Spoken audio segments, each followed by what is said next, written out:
Hello, dear listener. Welcome to another journey into the depths of history, a time and place both strange and strangely familiar. Before we begin, I invite you to make yourself comfortable, perhaps nestled in bed or reclining in your favorite chair. If you enjoy these quiet excursions through the past, designed to relax, inform, and even lull you into restful sleep, I encourage you to subscribe to this channel. And please, leave a comment sharing where in the world you're listening from and what time of day or night it is for you right now. It's a delight to know that these half-whispered tales reach so many ears in so many distant places. Tonight, or today, as the case may be, we'll be venturing into one of the more macabre corners of medical history, the shadowy figure known as the Plague Doctor.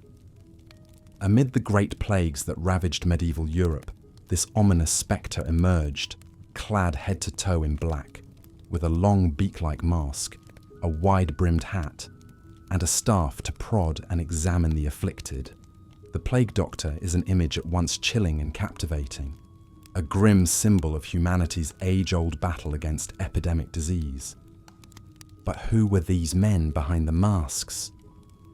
What did their day-to-day existence entail as they wandered the narrow, fetid streets of plague-stricken towns and villages? What theories and treatments did they employ, and to what effect? How were they viewed by their patients and contemporaries? And what legacy, what lessons do they leave us centuries later as we grapple with our own invisible enemies? These are some of the questions we'll ponder together in this dimly lit chat. As we begin, let's set the stage. Picture a typical medieval European town in the 14th century. The cramped, crooked streets are lined with wood frame houses, their upper stories jutting out precariously over the paths below. The air is thick with the smells of human and animal waste, rotting food, and smoke from hearth fires. In the marketplace, hawkers and hagglers shout and gesture over baskets of bread, barrels of ale, and bolts of coarse-spun cloth. A blacksmith hammers away at his forge, while a tanner scrapes hides in a vat of urine, and a chandler dips wicks into tallow. Church bells toll the hours, as black-robed monks shuffle past on their way to prayer. Death and disease are no strangers here. Infections, accidents, malnutrition and childbirth complications fill fresh graves with grim regularity. The people are inured to loss and suffering as immutable facts of life. But even they cannot imagine the catastrophe that is about to engulf them, an apocalypse of unrivaled proportions that will upend every aspect of society and give rise to a new macabre breed of medical men. The year is 1347, and the Black Death is about to make landfall in Europe. Like a dark tide, the pestilence sweeps in from the east, carried on the ships of merchants and marauders. It creeps along trade routes and caravan trails, clings to the hooves of horses and the hems of cloaks. From the shores of Italy and France, it surges across the continent in wave after relentless wave. The populations of whole regions are decimated, cut down like stalks of wheat before a scythe. In Siena, 80,000 perish in the span of just 6 months. Florence loses 60% of its citizens. England and Wales, half their inhabitants. Before it runs its course, as many as 200 million lives will be claimed across Europe, Asia, and Africa. An unfathomable toll. The social and psychological scars will linger for generations. Medieval medicine, for all its celebrated universities and learned treatises, is woefully unequipped to combat this menace. It is an ancient art, passed down from the Greeks and Romans, still rooted in the idea of balancing the 4 cardinal humours: blood, phlegm, yellow bile, and black bile. Sickness, physicians believe, arises from an excess or deficiency of these vital fluids. But how to correct such an imbalance when the very air seems pestilent, when noxious miasmas seep into the pores and corrupt the lungs with every breath? At first, the traditional healers, the monks and mediciners do what they can, They prescribe their usual regimens, purifying infusions, bloodletting, induced vomiting, cupping and scarification. When these fail, as fail they must, they turn to increasingly desperate measures. Sufferers are bled until they swoon. Leeches are applied by the hundreds.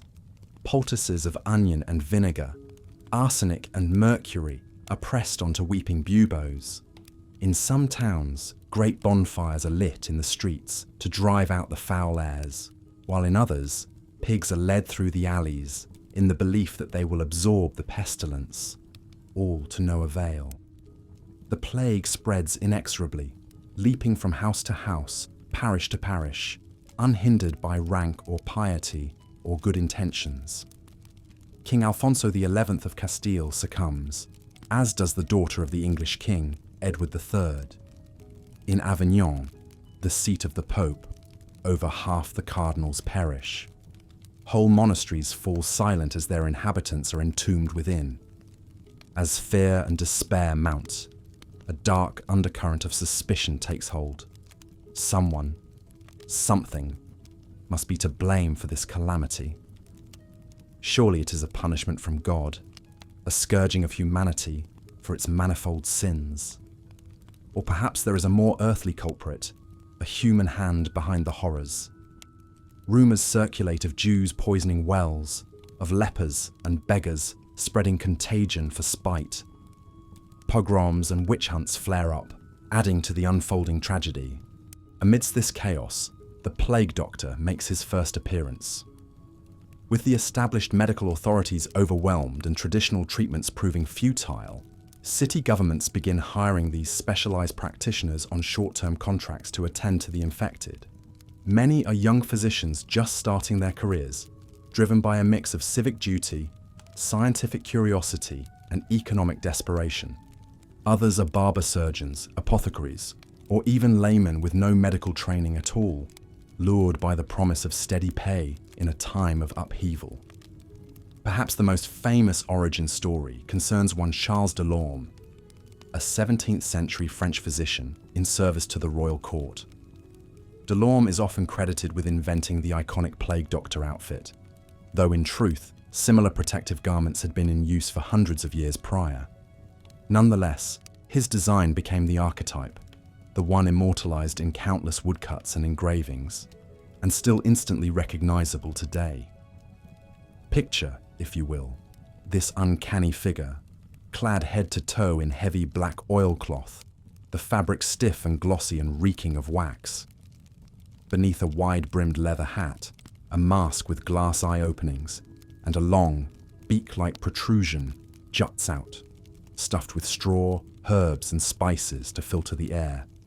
The hands are encased in thick leather gloves, the feet in tall boots, and in one hand, a slender wooden cane, used to examine patients from a safe distance. Imagine this spectral shape looming in your doorway as you lay fevered and writhing on a sweat-soaked cot. The moans of your family echoing from the next room. The stench of sickness and death inescapable.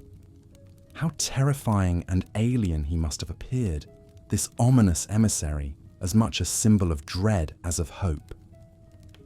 In one account, a plague doctor is mistaken for the Grim Reaper himself and chased out of town by a mob.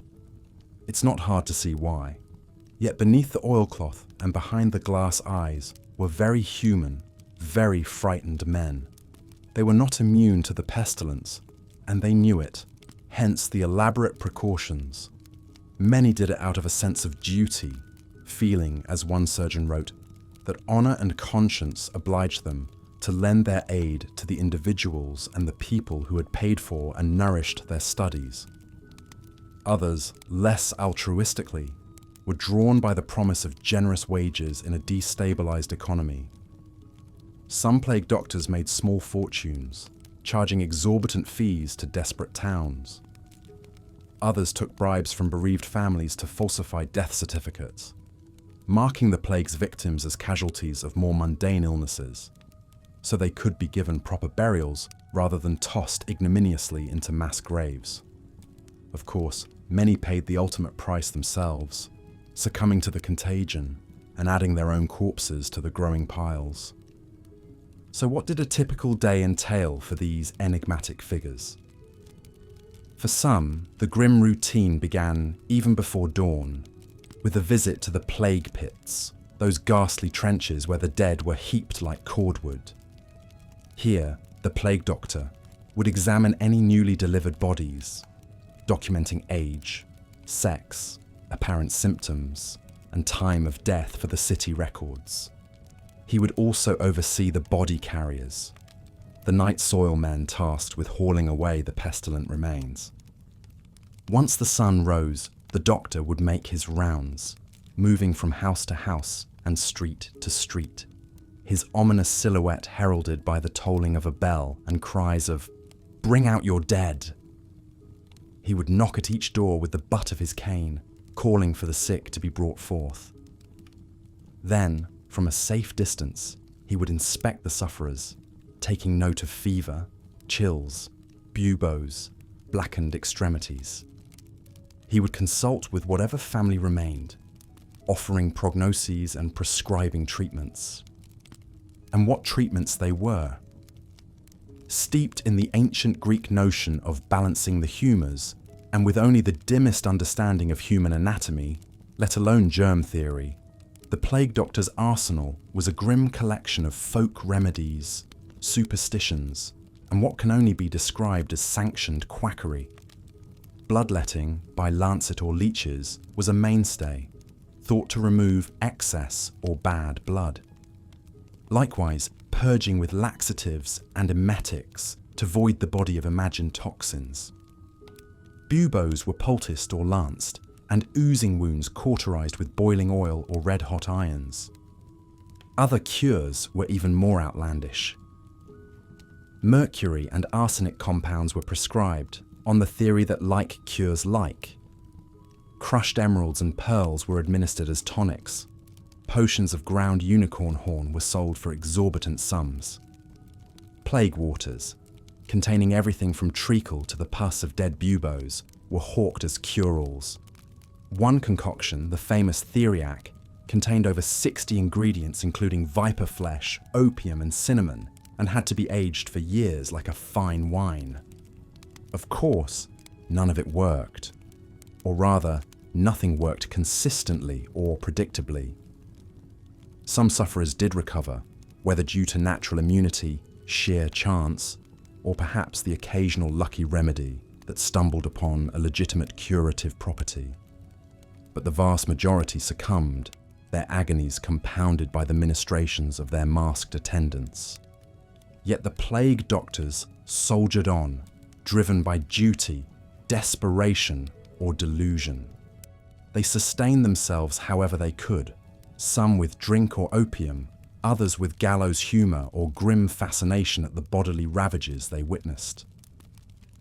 A rare few, like the Italian poet-physician Michele Savonarola, found solace in writing, leaving behind harrowing accounts of their experiences. I examined the bodies of the dead, inspected the entrails, and observed the fluids, Savonarola wrote. I opened many corpses. I did not fear death. I served the sick with constancy, and I learned much from these cases. Among the ranks of these dark angels were a few figures who achieved a measure of renown, or at least notoriety, in their own time. Perhaps the most famous was Nostradamus, the French astrologer and reputed prophet, who began his career as a plague doctor in the 1520s. For years he tended to the stricken in Provence, allegedly pioneering a rose pill of his own devising, the ingredients of which are now lost. While some hailed him as a miracle worker, others accused him of sorcery and Satanism. Ultimately, Nostradamus left medicine behind to devote himself to the occult arts for which he is now remembered. Another notable figure was Paracelsus, the Swiss-German philosopher and physician who rejected the traditional humoral theories in favour of a more alchemical approach. Paracelsus saw the plague as a poison that could be countered with other poisons, including mercury and arsenic. He also championed the use of opium to relieve suffering, a practice that earned him both praise and condemnation. Though he himself succumbed to the plague in 1541, Paracelsus's ideas helped to challenge the stale orthodoxies of medieval medicine. Lesser-known plague doctors made their marks in other ways. There was John of Burgundy, who published a widely read treatise on the epidemic, advising a regimen of bleeding, purging, and the application of a live chicken to draw out the pestilence. There was Thomas Fairford, an Englishman who claimed to have cured hundreds with a nostrum made of honey, treacle, and the scrapings of human skulls. And there was Michel de Nostradam, not to be confused with the aforementioned Nostradamus, who attained a sort of grim celebrity for his flamboyant costume, which featured red leather boots and a cloak embroidered with scorpions and magical symbols. As the plague finally began to loosen its grip in the late 17th century, the figure of the plague doctor gradually faded from the scene. Their services were no longer in such desperate demand, and many of their more outlandish remedies were coming under increasing scrutiny and ridicule from a new generation of empirically minded physicians. Some, like Nostradamus, reinvented themselves in other lines of work.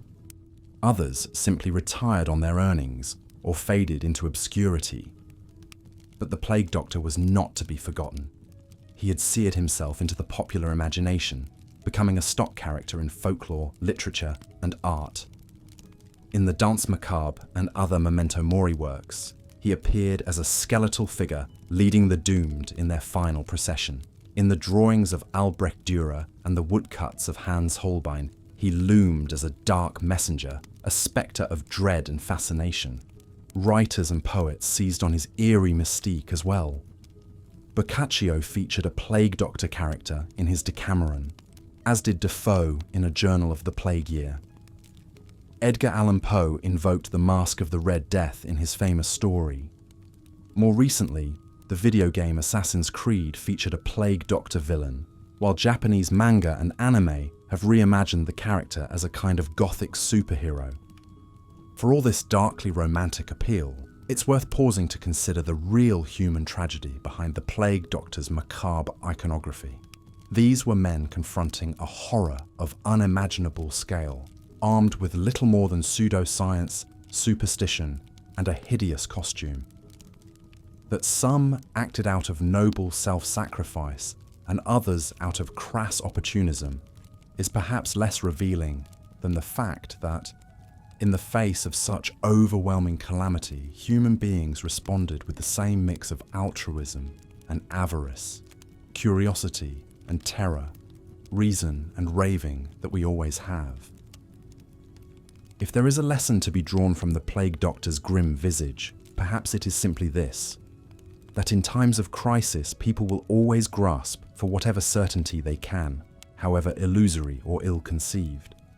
They will place their faith in shamans and showmen, in folk cures and old wives' tales, in prayer and portent and desperate quackery, and sometimes, in their confusion and despair, they will lash out at convenient scapegoats, seeing in the other the spectres of their own dread. It's a lesson we might take to heart in our own era of pandemic anxiety and cultural unease. When confronted with the uncanny and implacable, the perils both microscopic and ineffable, how do we arm ourselves? With science, with reason, with compassion and cool-headed resolve? Or do we, too, reach for the nostrums and talismans, the face masks and funny hats, the seductive certainties of a simpler age? As we lie in repose, letting these questions drift and disperse like the imagined miasmas of medieval streets, we might just detect the faint rattle of the plague doctor's cane, that hollow memento mori tapping at the door of history, warning of the perils of forgetting, and inviting us always to reckon with our fragile humanity. From this snug vantage, across the centuries and yet not so very far at all, the plague doctor keeps his eternal vigil, a grim reminder, and perhaps, in his own strange way, a guardian and guide. And with that, dear listener, we will draw this darkly dreamy discourse to a close. As always, I invite you to reflect on what you've heard, to follow the threads of your own curiosity into the dim-lit corners of history, and to share your thoughts with me and your fellow listeners. If this chronicle of the Plague Doctor has piqued your interest or stirred your imagination, I encourage you to visit the sources in the description to learn more. Part 6. Profiles of Notable Plague Doctors. The life of a plague doctor was one of grim duty and ceaseless toil. To most, they were faceless figures, clad in black, their identities concealed behind beaked masks. But some of these daring men left deeper marks on history, becoming legends in their own right. One such figure was Michel de Nostradam, better known as Nostradamus. Long before he rose to fame as an astrologer and supposed prophet, the young Frenchman worked as a plague doctor in the 1520s. Trained in the medical arts at the University of Montpellier, he travelled through Provence, treating the sick with unorthodox methods like bloodletting, herbal remedies, and fastidious hygiene. While his efforts likely had little effect, he cultivated an early reputation as a compassionate and dedicated healer. Another iconic plague doctor was the infamous Dr. Schnabel of Rome, whose terrifying likeness was captured in a 17th century engraving by German artist Paul Fürst. The image, titled Dr. Beak from Rome, shows a gaunt figure clad head to toe in black, wearing a wide-brimmed hat and clutching a long cane. Most unsettling is his elongated, beak-like mask, stuffed with straw and pungent herbs to filter out the pestilential miasmas thought to spread disease. According to legend, Schnabel lured the plague out of Rome like a Pied Piper, leading the Black Death away with his echoing cries of "I am the plague doctor." Less theatrical, but more influential, was the 14th century French physician John of Burgundy. In the midst of the Black Death, John published a widely read treatise on the epidemic, the cure and prevention of the pestilence. His prescriptions blended Galenic medicine with folk remedies and religious rituals. He promoted bloodletting, purging, and the use of theriac, a cure-all concoction that typically included viper flesh, opium, and up to 80 other ingredients. John also stressed the importance of prayer, penitence, and pilgrimage to ward off the plague, which he attributed to a triple conjunction of Saturn, Jupiter, and Mars.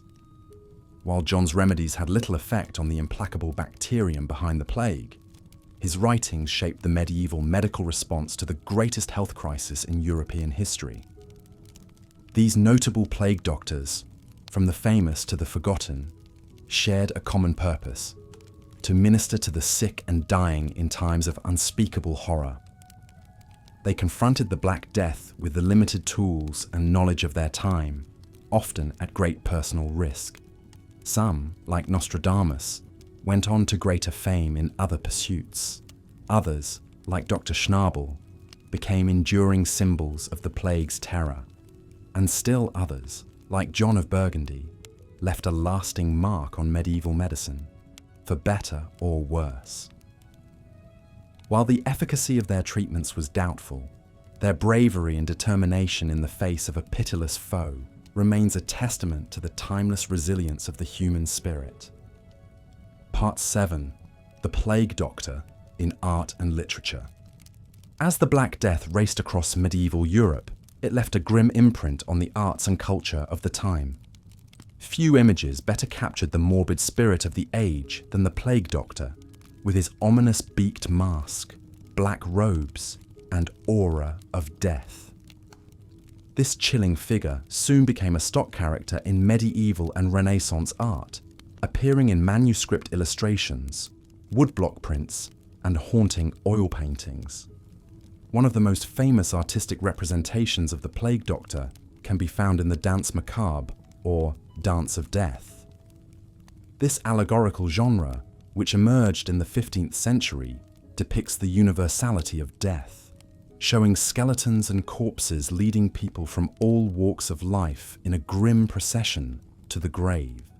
In many Danse Macabre artworks, The plague doctor is shown joining the morbid dance, his beaked mask and black robes making him almost indistinguishable from the grinning skeletons.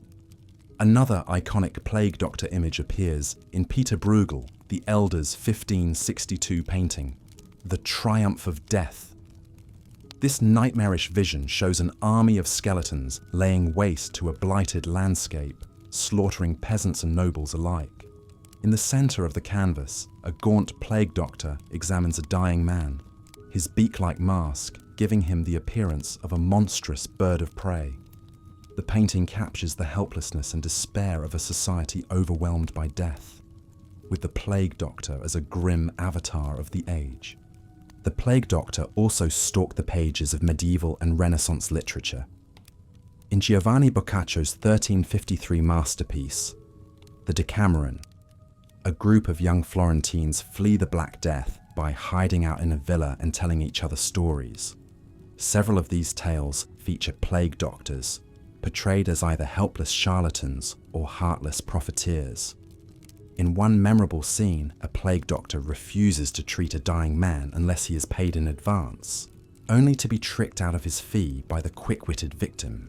Plague doctors also haunt the works of later writers, from Daniel Defoe's A Journal of the Plague Year to Edgar Allan Poe's The Masque of the Red Death.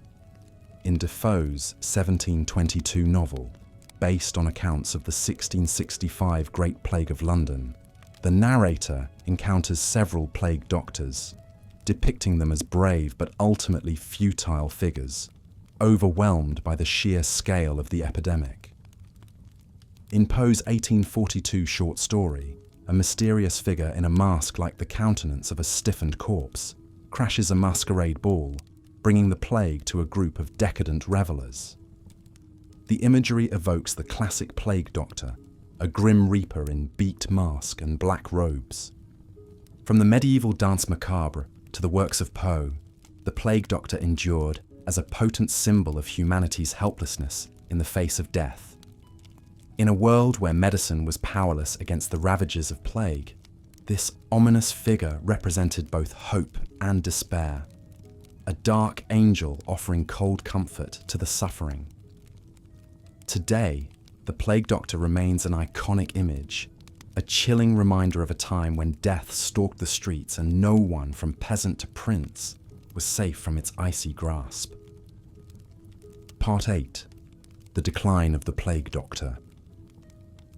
As the great wave of the Black Death receded in the late 14th century, Europe slowly began to recover from the devastation. But the spectre of plague lingered, with periodic outbreaks flaring up over the next 300 years. Throughout this time, plague doctors remained on the front lines of the medical response, their eerie beaked masks and black robes, a chilling reminder of the ever-present threat. However, as the 17th century dawned, the practice of specialized plague doctors began to wane.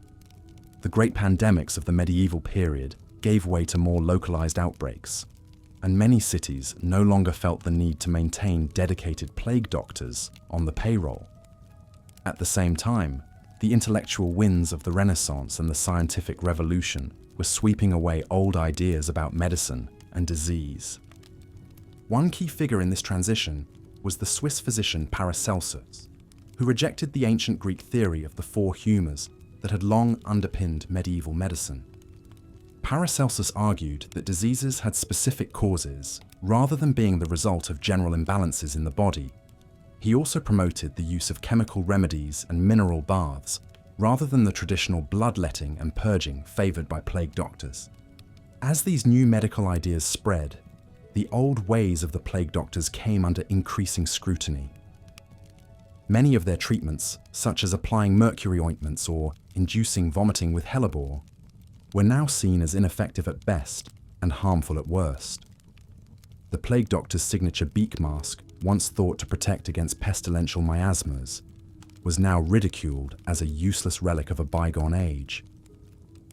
Yet, even as their methods were discredited, plague doctors continued to ply their trade in some parts of Europe.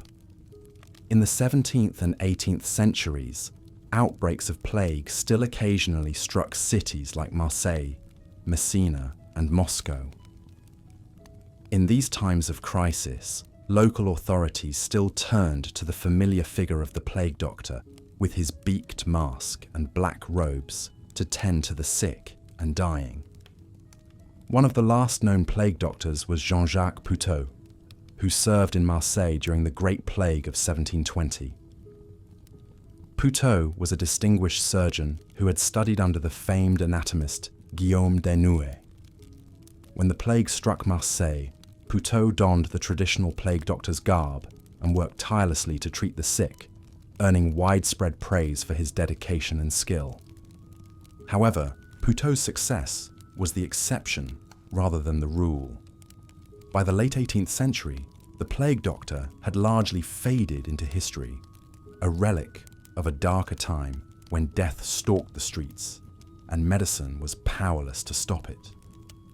The last recorded appearance of a plague doctor in Europe was in 1819, during an outbreak of cholera in Cephalonia, Greece. After that, the beaked mask and black robes of the plague doctor were consigned to the realm of history and legend. Today, the plague doctor lives on mainly as a haunting image in art and literature, a symbol of the grim realities of life in a time before modern medicine.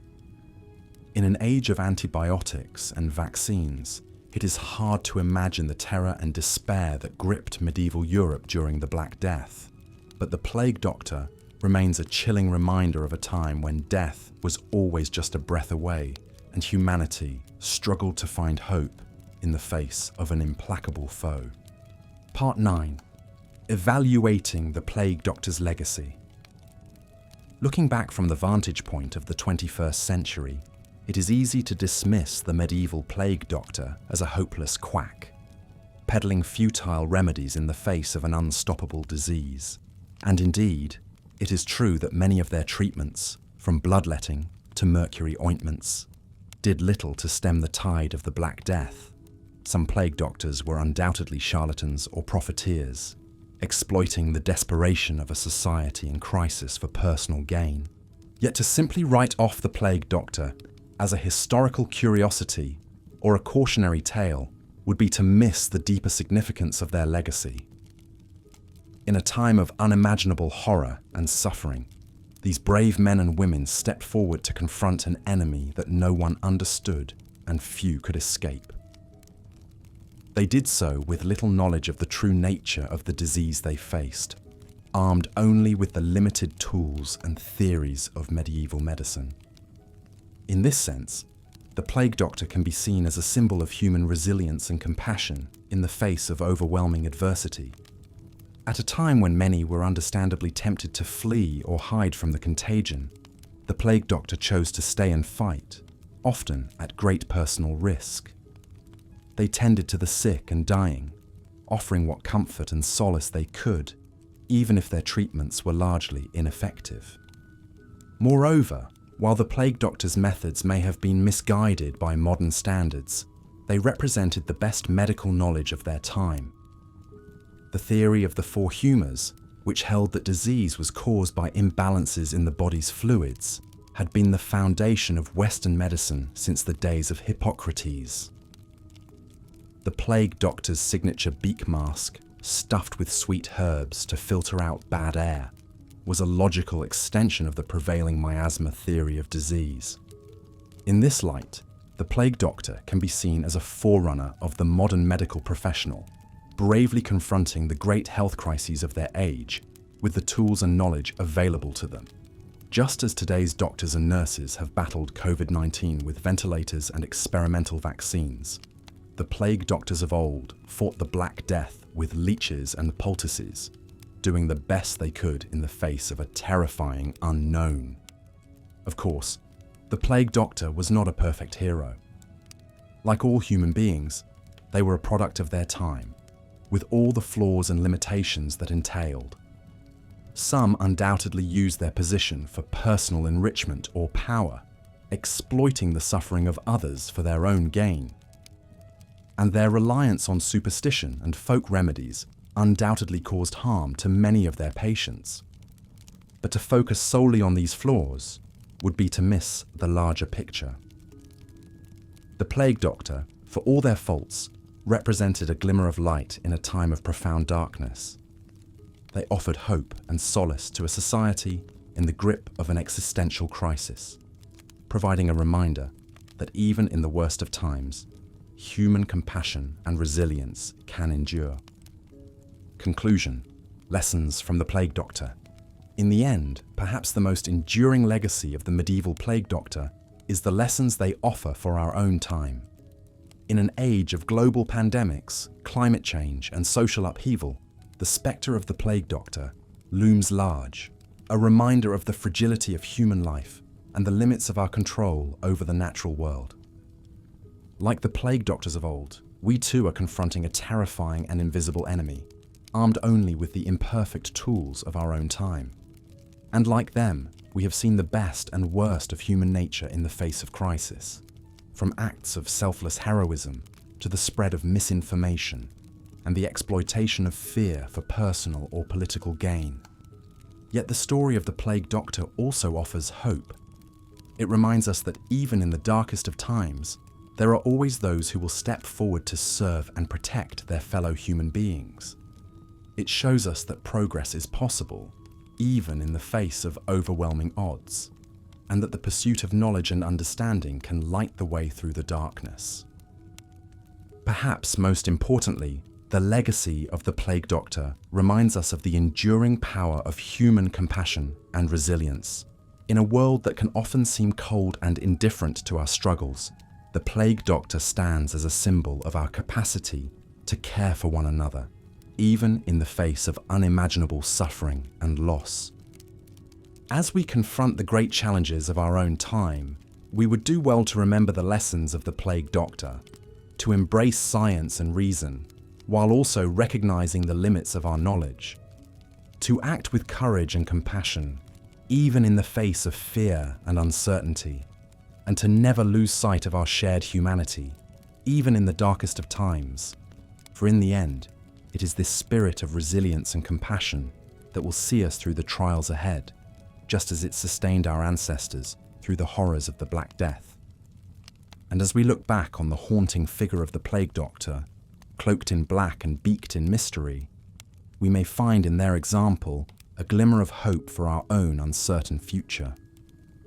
So let us honour the legacy of the plague doctor, not as a relic of a bygone age, but as a timeless reminder of the best and worst of human nature. Let us learn from their mistakes and emulate their courage as we confront the great challenges of our own time with the same spirit of compassion and resilience that sustained our ancestors through the darkest days of history. And let us never forget the lesson at the heart of the plague doctor's story, that even in the face of the greatest horrors and the deepest despair, the human spirit endures, unbroken and unbowed, a testament to the unquenchable resilience of the human heart. With that, our journey through the haunting and enigmatic world of the medieval plague doctor comes to a close. From the dark days of the Black Death to the dawn of modern medicine, this strange and iconic figure has left an indelible mark on our history and our imaginations.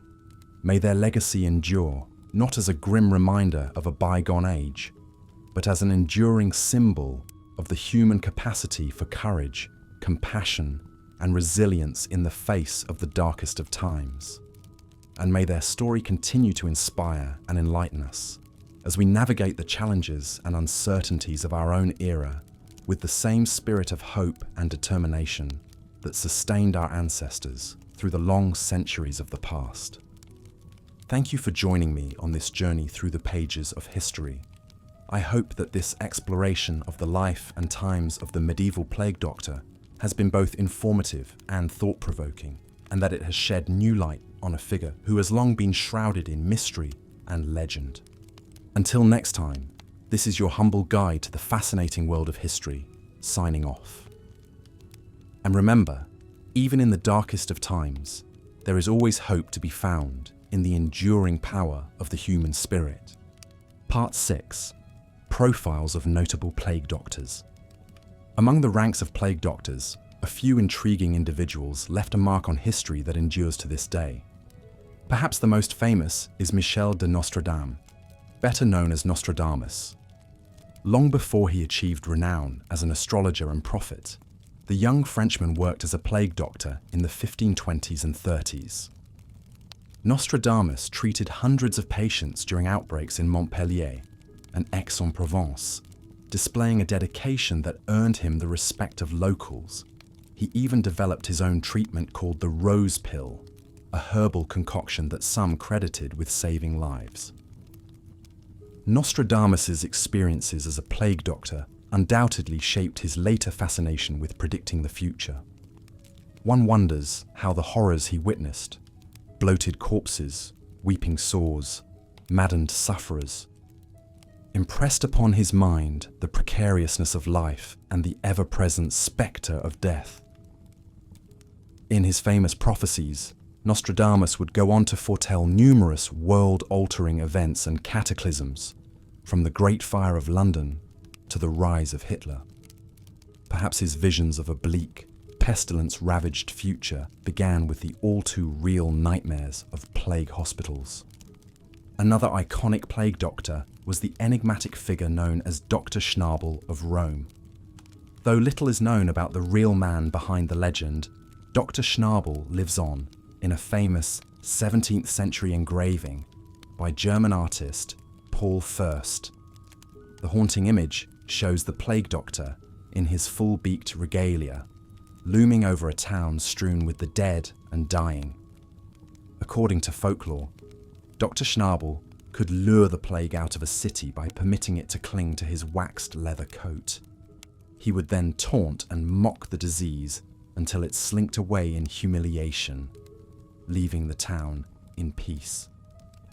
Of course, this tale of a heroic plague-baiting doctor is pure fantasy, but its popularity throughout the centuries suggests how desperate people have always been to find saviors in times of overwhelming sickness and death. Dr. Schnabel represents the hope that even against an unstoppable pandemic, clever and daring individuals can make a difference through ingenuity and willpower. On the scholarly front, one plague doctor stood out for his contributions to medical literature. In 1365, John of Burgundy published his influential treatise on the epidemic, which guided generations of plague doctors in their fight against the scourge.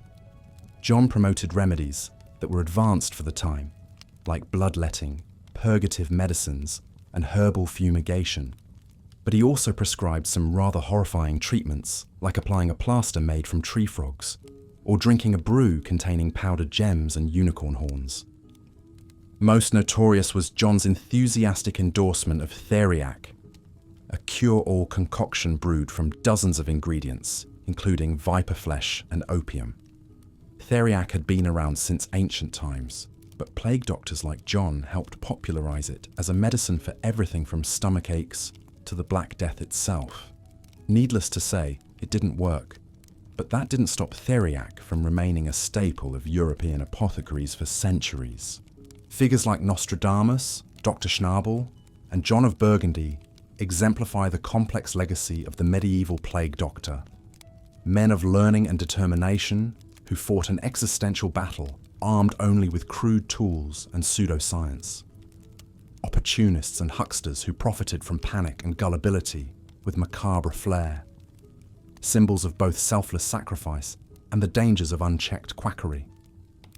Through it all, their compelling stories continue to fascinate us and illuminate a dark yet pivotal chapter in human history. Part 7. The Plague Doctor in Art and Literature. For an enigmatic, short-lived medical profession, plague doctors cast a long shadow over the artistic imagination. Their iconic beaked visage crops up again and again in medieval and Renaissance art, often as a grim symbol of the omnipresence of death. One of the earliest known representations is a 15th century French illuminated manuscript showing a hawk-like plague doctor looming over a sickbed. The sinister figure points an accusatory finger at the dying patient, as if condemning them to their fate. This association between plague doctors and the inescapable spectre of mortality reached its apex in the Danse Macabre, or Dance of Death. A common motif in late medieval artwork, the Danse Macabre depicts characters from all walks of life, kings, peasants, bishops, and children, being led to the grave in a morbid conga line, and who gleefully presides over this ghoulish scene. None other than the plague doctor, skeletal and beaked, ushering souls into the afterlife with a bony hand.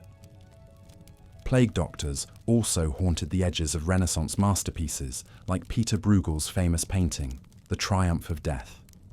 Amidst the apocalyptic hellscape of rampaging skeletons and burning ships, a plague doctor can be spotted nonchalantly strolling through the chaos, unperturbed by the wholesale destruction around him. Here, the plague doctor almost merges with the figure of death itself, an implacable agent of doom calmly going about his business. In literature, plague doctors often embodied the darkly comedic absurdities of a world turned upside down by pandemic. Boccaccio set the template in his Decameron, which follows 10 young Florentines as they escape the Black Death and pass the time telling bawdy tales. The first story centers on the pompous Dr. Simone de Villa, a quack who claims he can diagnose patients just by looking at their urine. When a prankster switches samples as a joke, hilarity ensues as the clueless doctor reads the ailments of a pregnant woman in a man's pee.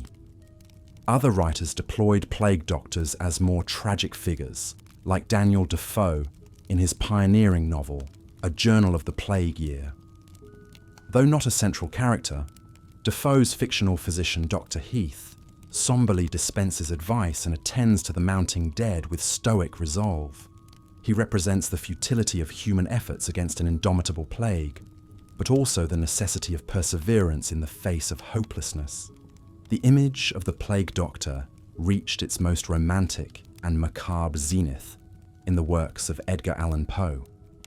Poe name-dropped plague doctors in several tales, most famously in The Mask of the Red Death.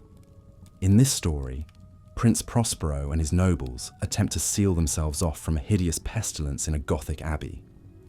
At a climactic masquerade ball, a mysterious guest arrives dressed in funeral robes and a bloody beaked mask, the Red Death incarnate as a plague doctor. One by one, the horrified revelers succumb to the disease, realizing too late that death comes for us all. From medieval manuscripts to the genius of Poe, plague doctors endure in our artistic memory because they so hauntingly fuse the identities of healer and harbinger of doom. With their ominous garb and prophetic presence, plague doctors have always been ready-made metaphors for the allure and terror of mortality. Even today, they remain a visual shorthand for our deepest fears of contagion, isolation, and the unknown. Part 8. The Decline of the Plague Doctor. As the cataclysmic waves of the Black Death receded in the late 17th century, so too did the sight of plague doctors stalking the streets of Europe's cities.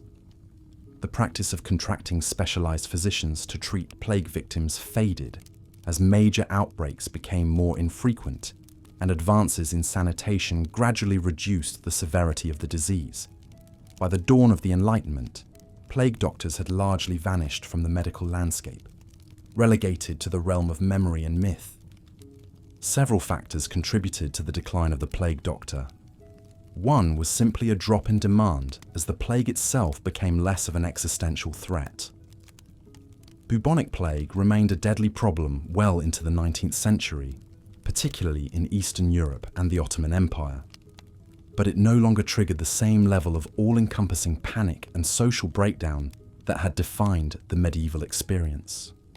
As plague evolved into more of a persistent nuisance than a civilization killer, the need for dedicated plague fighters diminished. At the same time, the intellectual tides were turning against many of the core beliefs and practices of the plague doctor tradition, the ancient Greek concept of humoral medicine, which had dominated Western medicine for centuries, was increasingly discredited by new scientific ideas in the 16th and 17th centuries. Reformers like Paracelsus and Vesalius challenged the notion that disease resulted from imbalances in bodily fluids, instead proposing chemical and anatomical explanations. As this new empirical approach took hold, many scholars began to question the value of plague doctors' traditional remedies like bloodletting, forced purgation, and toxic medicines like mercury and arsenic. In 1665, the English physician Nathaniel Hodges published a scathing treatise on the plague, dismissing the ignorant plague doctors and their methods as useless at best and fatal at worst. For Hodges, the way to fight epidemics was not beaked masks and leeches, but observation, quarantine, and good hygiene. Of course, the plague doctor didn't disappear overnight. In some parts of Europe, particularly areas frequently ravaged by Ottoman armies and their pestilential baggage trains, plague doctors remained a fixture well into the 1700s. In 1720, a Russian plague doctor was reportedly beaten to death by an angry mob who thought his fumigation rituals had unleashed demons upon their village. But by the Napoleonic era, the plague doctor was essentially extinct, more likely to be seen as a character at a costume ball than on an actual battlefield with disease. The beaked doctor persisted as a visual symbol of past pandemics, of misguided medical practices, of the thin line between life and death. But the living profession had slipped into the mists of history. This demise reflects the broader trend away from specialized crisis doctors and towards more formalized, institutionalized medicine in the modern era. In their time, plague doctors represented a medical emergency response system, hired on short-term contracts to handle sudden disease flare-ups. But as governments developed standing public health bureaus and hospitals became permanent fixtures in every major city, the lone plague doctor was replaced by an entrenched medical infrastructure. Still, the disappearance of the plague doctor left a void in the European imagination. For centuries, this ominous figure had been the human face of epidemic disease, the personal envoy of death itself. It's no wonder that so many legends and superstitions sprung up around the plague doctor, that they possessed secret knowledge, wielded occult powers, or communed with the dead. In a way, these myths were attempts to make sense of the profound trauma and mystery of the plague years, and perhaps that is the enduring power of the plague doctor. Even in their absence, they remind us of a time when sickness was a terrifying enigma, when medicine seemed as much about magic as science, and when a lone person in a strange mask could be either your salvation or your doom. The plague doctor may be gone, but their ghost lingers on, a relic of a darker age that still speaks to our deepest fears and fascinations. The city of Rome was no stranger to the plague doctor's haunting presence. In the early 1650s, as yet another wave of pestilence ravaged the eternal city, a peculiar figure emerged from the shadows. He called himself Dr. Schnabel, though little is known of his true identity or origins. According to popular legend, Dr. Schnabel claimed to possess a singular ability. He could lure the plague out of Rome like a Pied Piper leading rats. Clad in the grim raiments of his profession, the long waxed coat, the wide-brimmed hat, and the ominous beak mask, Schnabel stalked the streets, visiting the homes of the afflicted. Eyewitness accounts from the time describe a macabre ritual. Schnabel would enter the house and examine the feverish, bubo-ridden patient. Then, he would produce a small vial from the folds of his coat. This, he claimed, contained a secret essence, a distillation of the plague itself. With great ceremony, Schnabel would open the vial and begin to chant in an unknown tongue, his voice muffled behind the beaked mask. The essence, he said, would draw the pestilence out of the victim's body and back into the vial. He would then stopper the container, sealing the disease inside. Night after night, Schnabel repeated this grim performance, moving from house to house, street to street. As word of his strange practice spread, so too did tales of his success. Some swore that his treated patients recovered at a remarkable rate, that the black boils receded and the fever broke. Of course, in an age of superstition and desperation, rumours took on a life of their own. There were darker whispers as well, that Schnabel was a sorcerer, that his essence was a witch's brew, that he'd made a pact with the devil himself. As the epidemic began to wane, Dr. Schnabel vanished from the streets as suddenly as he'd appeared. Some said he left Rome, others that he succumbed to the very plague he fought. Still others whispered that he never existed at all, that he was a mass delusion born of collective terror and grief. Though his historicity remains uncertain, Dr. Schnabel's legacy endures to this day in a famous engraving from the time. It depicts a gaunt figure in full plague doctor regalia, looming over a city in the grip of pestilence. The image captures the unsettling duality of the plague doctor, at once a beacon of hope and a harbinger of death. This duality is a recurring theme in the plague doctor's representation in art and literature across the centuries. In the late Middle Ages and early Renaissance, as the Black Death seared itself into Europe's collective psyche, the plague doctor became a stock figure in a variety of artistic traditions. One of the most famous and chilling examples is the danse macabre, or dance of death. This allegorical genre, which emerged in the wake of the plague, depicts the universality of death, showing skeletons leading people from all walks of life in a grim procession to the grave. In many danse macabre works, the plague doctor appears as a central figure, a grinning skeleton clad in the iconic beaked mask and black robe. One famous fresco in the Cemetery of the Innocents in Paris, painted in 1424, shows a skeletal doctor leading the dance, a morbid parody of a medical professional. Another iconic work that features plague doctor imagery is Peter Bruegel, the Elder's 1562 painting, The Triumph of Death. In this apocalyptic scene, legions of skeletons lay waste to a blighted landscape, slaughtering the living without mercy. Among the chaos, a figure in a plague doctor's robe can be seen tending to the dead and dying, a grim reaper in medical garb. These macabre depictions reflect the deep psychological scars left by the Black Death and its recurrences. For medieval and Renaissance Europeans, the plague doctor became a symbol of mortality itself, a spectre of the omnipresent threat of pestilence.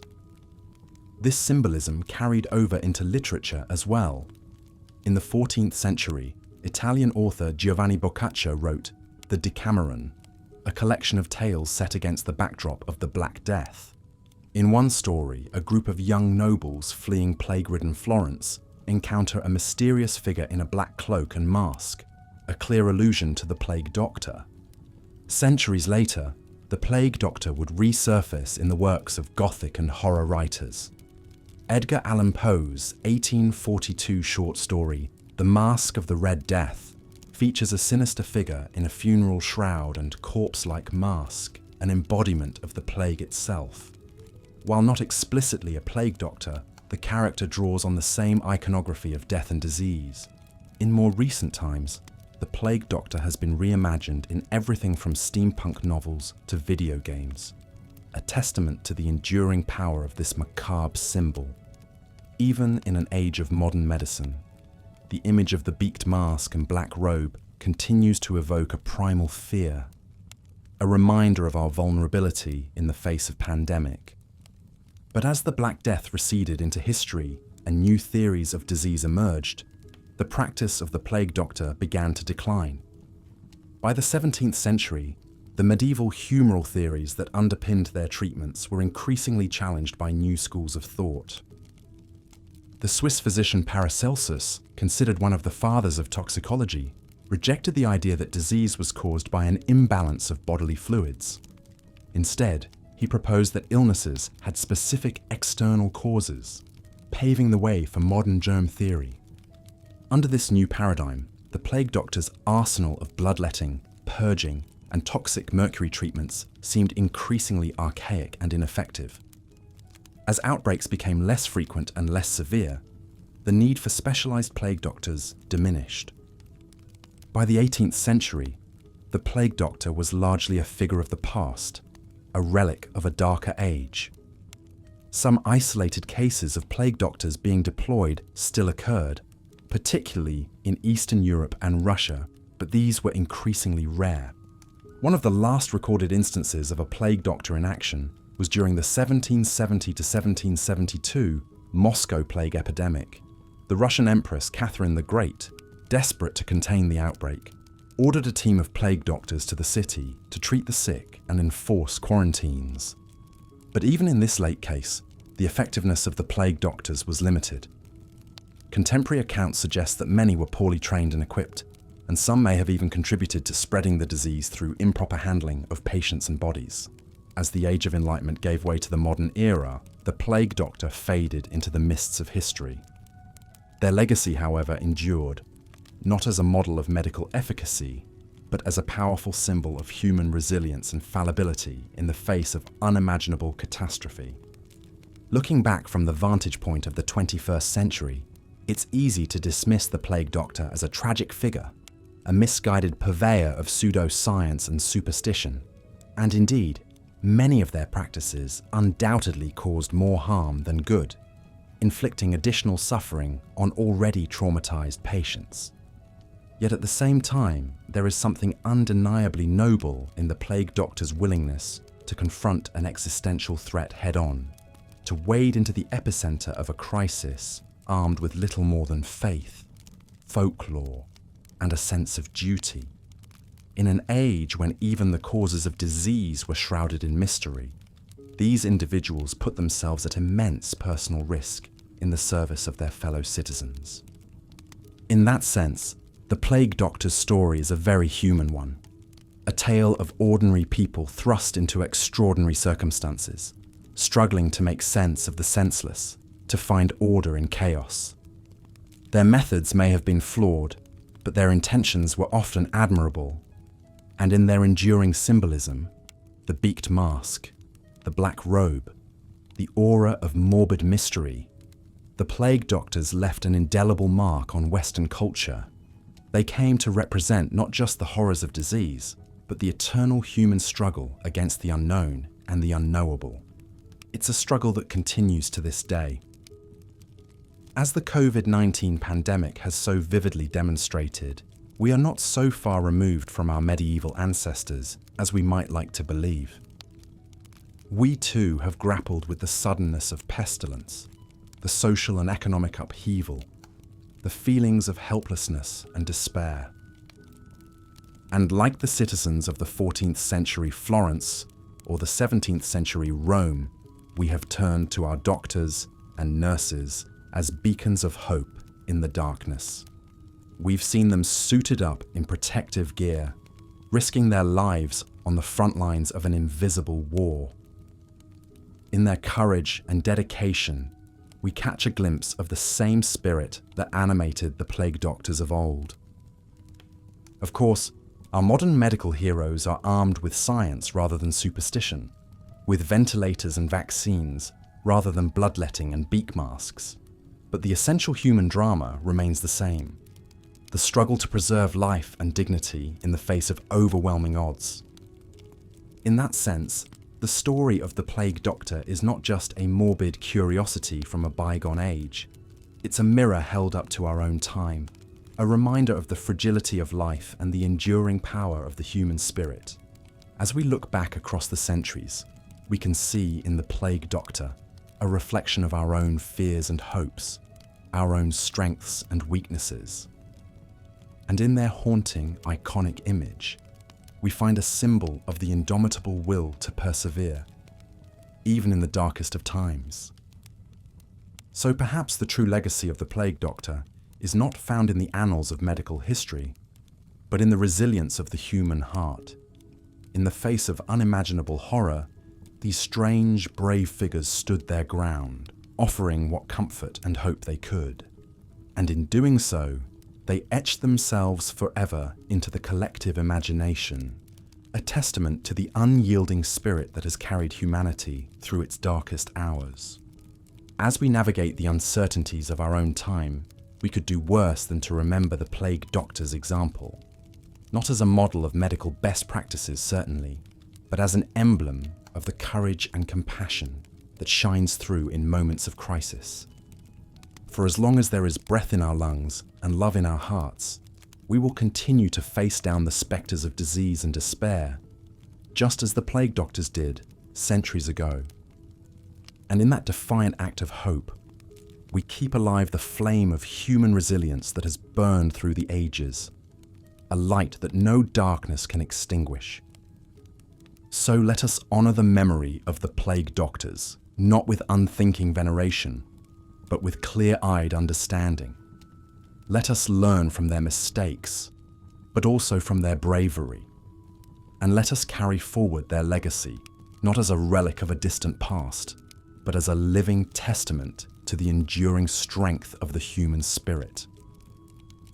For in the end, that is what the plague doctor's story teaches us, that even in the face of the most unspeakable horrors, there is always hope, always resilience, always the possibility of grace. And that is a lesson that echoes through the centuries, a light that guides us through the darkest of times, and a reminder of the unbreakable bonds of our shared humanity. As we lay our heads down to rest, let us carry that lesson with us into our dreams. Let us find comfort in the knowledge that, no matter how dark the night may seem, dawn will always come. And let us face the challenges of our own time with the same courage and compassion that animated the plague doctors of old, secure in the faith that, together, we can weather any storm. As the grim spectre of the plague doctor faded into history, their legacy would endure through art, literature, and folklore. For centuries to come, their haunting visage would continue to capture the imaginations of people across Europe and beyond. One of the most famous artistic representations of the plague doctor can be found in the Danse Macabre, or Dance of Death, a common motif in medieval art. These morbid works, often adorning church walls and cemetery gates, depicted the inevitability of death for people of all social classes. Among the skeletons and corpses, one could often spot the ominous figure of the plague doctor, a reminder of the Black Death's indiscriminate reach. Similarly, the plague doctor appears in the iconic Triumph of Death fresco in the Palazzo Abatellis in Palermo, Sicily. Painted by an unknown artist in the late 15th century, this unsettling masterpiece shows Death himself astride a skeletal horse, wielding a scythe as he tramples people from all walks of life. In the background, a cloaked plague doctor tends to the dying, a grim reaper in his own right. These macabre depictions of plague doctors were not limited to the visual arts. In literature, too, their eerie presence would be felt long after the Black Death had subsided. The Italian poet and scholar Giovanni Boccaccio, who witnessed the plague firsthand in Florence, immortalized the figure of the plague doctor in his masterwork, the Decameron. Published in 1353, this collection of novellas features 10 young Florentines who flee the city to escape the pestilence. In their tales, the plague doctor makes several appearances, often as a symbol of death and despair. Centuries later, the plague doctor would continue to haunt the pages of European literature. In Daniel Defoe's A Journal of the Plague Year, published in 1722, the narrator describes the chilling sight of plague doctors roaming the streets of London. Their beaked masks and waxed leather cloaks a telltale sign of the horrors that awaited within the city's quarantined homes. Even in the 19th century, long after the last major outbreak of bubonic plague in Europe, the spectre of the plague doctor lingered in the Gothic imagination. In Edgar Allan Poe's short story The Masque of the Red Death, a mysterious figure dressed in a blood-spattered robe and mask crashes a masquerade ball, bringing with him the deadly disease. Though not explicitly called a plague doctor, Poe's menacing character bears all the hallmarks of this iconic figure. But while the plague doctor became a staple of art and literature, in the real world, their presence gradually faded away. As outbreaks of plague became less frequent and less severe in the 17th and 18th centuries, the need for specialized plague doctors diminished. At the same time, their methods and cures came under increasing scrutiny from a new generation of medical thinkers. One of the most vocal critics of the plague doctors was the Swiss physician and alchemist Paracelsus. Born in 1493, Paracelsus rejected the traditional Galenic medicine that had dominated Europe for centuries, including the humoral theory that underpinned so much of the plague doctor's work. Instead, he advocated for a new approach based on observation, experimentation, and the use of chemical remedies. Paracelsus dismissed the plague doctors as charlatans and quacks, more interested in collecting their fees than truly helping the sick. Paracelsus's critique was echoed by other medical reformers in the 16th and 17th centuries, such as the French surgeon Ambroise Paré and the English physician Thomas Sydenham. They argued that many of the plague doctor's treatments, like bloodletting and purging, actually weakened patients and made them more susceptible to the disease. As these new ideas gained traction, the practice of hiring specialized plague doctors began to wane. By the 18th century, they had largely disappeared from Western Europe, though a few could still be found in the more remote and backward regions of the continent. In the Balkans and parts of Eastern Europe, for example, plague doctors were still being employed as late as the 1830s to deal with sporadic outbreaks of the disease. But by and large, the plague doctor had become a relic of a darker, more superstitious age. Their legacy, however, endured, not as a model of medical expertise, but as a symbol of the Black Death's unimaginable horrors and the desperate measures people would take to confront them. For us today, it's easy to look back at the plague doctors with a mixture of fascination and revulsion. On one hand, we can admire their bravery in fighting a terrifying disease, often at great personal risk. Many plague doctors were among the few people willing to treat the infected, providing what little comfort and care they could. Some, like Nostradamus, even experimented with new methods and medicines in a genuine attempt to find a cure. On the other hand, we cannot ignore the plague doctor's many shortcomings and failures. For all their good intentions, their methods were often useless at best and actively harmful at worst. In their ignorance of the true causes of disease, they resorted to superstition, pseudoscience, and outright quackery. And in their desperation to be seen doing something, anything, to fight the plague, they sometimes exploited people's fears and made false promises of miraculous cures. In this sense, the plague doctors were not so different from other controversial medical figures throughout history. Like the resurrection men, who dug up fresh corpses for dissection, or the snake oil salesmen who peddled all manner of dubious elixirs, they operated in a moral grey area, blurring the lines between healer and charlatan. But perhaps this is what makes the plague doctor such an enduringly fascinating and unsettling figure. In their story, we see reflected the age-old human struggle to confront the spectre of death and disease. We see the desperate search for answers in the face of the unknown, and the all-too-human tendency to cling to hope, even in the darkest of times. In a way, the plague doctor's legacy is still with us today. Every time we face a new and terrifying epidemic, from the Spanish flu to AIDS to COVID-19, we grapple with the same questions and challenges that confronted the men behind those beaked masks centuries ago.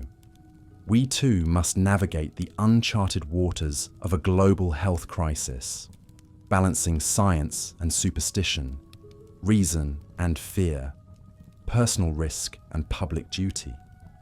And just like in the time of the Black Death, we often look to our doctors and healers to guide us through the storm. We place our trust and our lives in their hands, hoping that their knowledge and dedication will see us through to brighter days. But as the story of the plague doctors reminds us that trust is a fragile and precious thing, It must be earned through rigorous science, compassionate care, and an unwavering commitment to the truth, even when the truth is difficult or frightening. For in the end, the lesson of the plague doctor is not about medicine or mortality, but about the eternal human struggle to find meaning and purpose in the face of the abyss. It is a reminder that even in the darkest times, there are always those who will step forward to light the way, imperfect and fallible though they may be.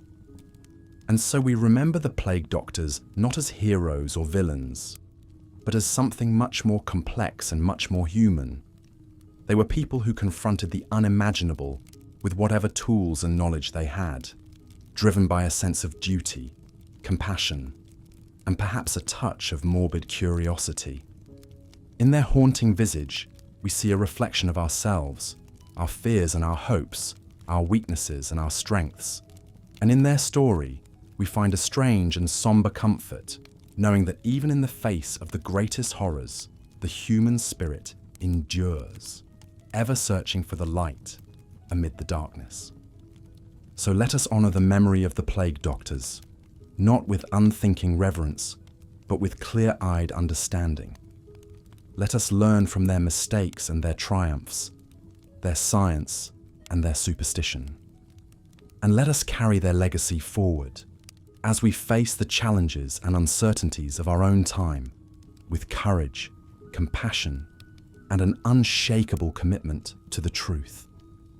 For in the end, the story of the plague doctor is the story of us all, a testament to the enduring human struggle to find meaning and hope in a world that is often cruel and indifferent. It is a reminder that even in the face of the greatest darkness, there is always a flicker of light, a glimmer of grace, waiting to be found. And so we remember them, these strange and haunting figures from a distant past, not as ghosts or ghouls, but as fellow travelers on the great and perilous journey of life. We remember them with reverence and with humility, knowing that in their story we see our own. As we drift off to sleep, let us dream of a world where their memory is honored, not with fear or revulsion, but with understanding and compassion. Let us dream of a world where the lessons of the plague doctors are not forgotten, but are woven into the very fabric of our lives. A reminder of our shared humanity, our shared fragility, and our shared strength. And let us wake to a new day, ready to face whatever challenges may come, armed with the wisdom of the past and the hope of the future. For in the end, that is the true legacy of the plague doctor, a legacy of resilience, of perseverance, and of the enduring power of the human spirit to triumph over even the darkest of times. Part 6. Profiles of notable plague doctors. Throughout the medieval era, a handful of plague doctors made their mark on history, either through their tireless efforts fighting the disease or the fascinating stories and legends that grew up around them. One of the most intriguing figures was the young man who would become known to history as Nostradamus. Long before he found fame as an astrologer and supposed prophet, Nostradamus worked as a plague doctor in France in the 1520s. Born Michel de Nostradame, he attended the University of Montpellier and gained hands-on experience treating plague victims in Provence. Accounts suggest he pioneered more enlightened methods like fresh air, clean water, and removing corpses from the streets. Some even credit him with creating an early rose pill of vitamin C to strengthen the body. While modern historians doubt many of these claims, his time battling the plague undoubtedly shaped the young doctor and may have sparked his interest in predicting the future. Another mythic plague doctor was the enigmatic figure known as Dr. Schnabel of Rome. Though solid records of his life are scarce, Schnabel was immortalized in a famous 17th century engraving by Paul I. The haunting image shows the plague doctor in his full iconic outfit, stalking through a town strewn with the dead and dying. According to legend, Dr. Schnabel was a fearless and inventive plague fighter, willing to try daring and occult methods beyond the standard practices of the time. Some stories claim he marched through the streets banging a drum, using musical tones to lure the plague away like a snake charmer or Pied Piper. Others say he employed alchemical potions, astrological talismans, and incantations alongside his lancing of buboes. How much truth lies behind the Schnabel legends is hard to confirm, but his captivating image in Fürst's engraving ensured his place in the plague doctor pantheon. A somewhat more reputable plague doctor was John of Burgundy, a French physician who published an influential treatise on the Black Death in the 1360s, called the Treatise on the Epidemic. Burgundy's work helped spread many of the standard treatments of the time, including bloodletting, boil lancing, purgative medicines, and fumigation with herbs. He also promoted the use of theriac, a cure-all concoction supposedly created by the ancient Greeks that remained popular into the 18th century. Made from dozens of ingredients like viper flesh, opium, spices, and honey, theriac was touted as a miracle remedy for the plague and other ailments. While it may have dulled pain with its narcotic effects, theriac, of course, did little to truly fight the disease. Nonetheless, Burgundy's writings helped cement his status as an expert and authority on the plague throughout medieval Europe. These notable figures, Nostradamus the visionary, Dr. Schnabel the eccentric, and John of Burgundy the scholar, represent just a sampling of the many doctors who donned the ominous plague mask and battled the Black Death across the centuries. Some were earnest and dedicated, others opportunistic or misguided, but all contributed to the enduring image and mythos of the plague doctor that still haunts the imagination today. And as their stories spread through whispered tales and printed pages, the plague doctor took on a compelling second life as a figure in medieval and Renaissance art. Part 7. The Plague Doctor in Art and Literature. As the Black Death carved its grim path across Europe, the plague doctor became a darkly captivating figure in the artwork of the era. Many woodcuts, manuscript illustrations, and engravings featured skeletally thin plague doctors stalking through towns devastated by disease. In some depictions, the beaked physicians almost seem to be grim reapers themselves, culling the infected like a personification of death. This macabre medical imagery reached its heights in the 14th and 15th centuries, when artists used plague doctor figures to capture the omnipresent dread and morbidity of a society traumatized by the Black Death. One famous example is the Danse Macabre, or Dance of Death, a common medieval artistic motif showing dancing skeletons, corpses, and reapers representing the all-conquering power of death. Numerous Danse Macabre works included the skeletal plague doctor joining in death's grisly parade. An anonymous 15th century Italian engraving shows a procession of deceased plague victims following a triumphant, scythe-wielding plague doctor against a bleak landscape. Similar scenes appear in the margins of illuminated manuscripts and the exterior carvings of churches, a reminder to viewers that no one was safe from the plague or the beak-masked doctors that heralded it. The plague doctor's ominous silhouette clearly resonated with artists striving to capture the haunting spirit of those death-saturated times. Plague doctors also endured as a literary figure long after the Black Death's peak in the 14th century. In the 1600s, as later outbreaks still menaced Europe, plague doctors appeared in several famous works. The Italian author Giovanni Boccaccio, who survived the plague in Florence, used a plague doctor-like figure as a symbol of human vanity and hypocrisy in his classic story collection, The Decameron. The English writer Daniel Defoe, best known for Robinson Crusoe, mentions plague doctors in his journalistic novel, A Journal of the Plague Year, based on the 1665 London outbreak. Even the American Gothic master Edgar Allan Poe, writing in the 1840s, employed a plague doctor-like mask in his chilling tale, The Mask of the Red Death, in which a mysterious cloaked figure brings a plague to a debauched masquerade ball. Throughout these artworks and stories, the plague doctor serves as a haunting memento mori, a reminder of life's brevity and death's invincible supremacy. With their unsettling masks and aura of fatal futility, plague doctors symbolized the vulnerability and dread that epidemic disease instilled in the medieval European psyche. Even as the Black Death receded and medicine slowly advanced, the plague doctor persisted in the visual and literary imagination, a macabre icon of one of history's darkest chapters. But in the real world of the late 17th and 18th centuries, the era of the plague doctor was gradually, mercifully coming to a close. Part 8. The Decline of the Plague Doctor. By the late 1600s, the plague doctor was starting to seem like a relic of a more barbaric time. The devastation of the Black Death's initial 14th century assault had abated, with outbreaks becoming more localized and sporadic across Europe.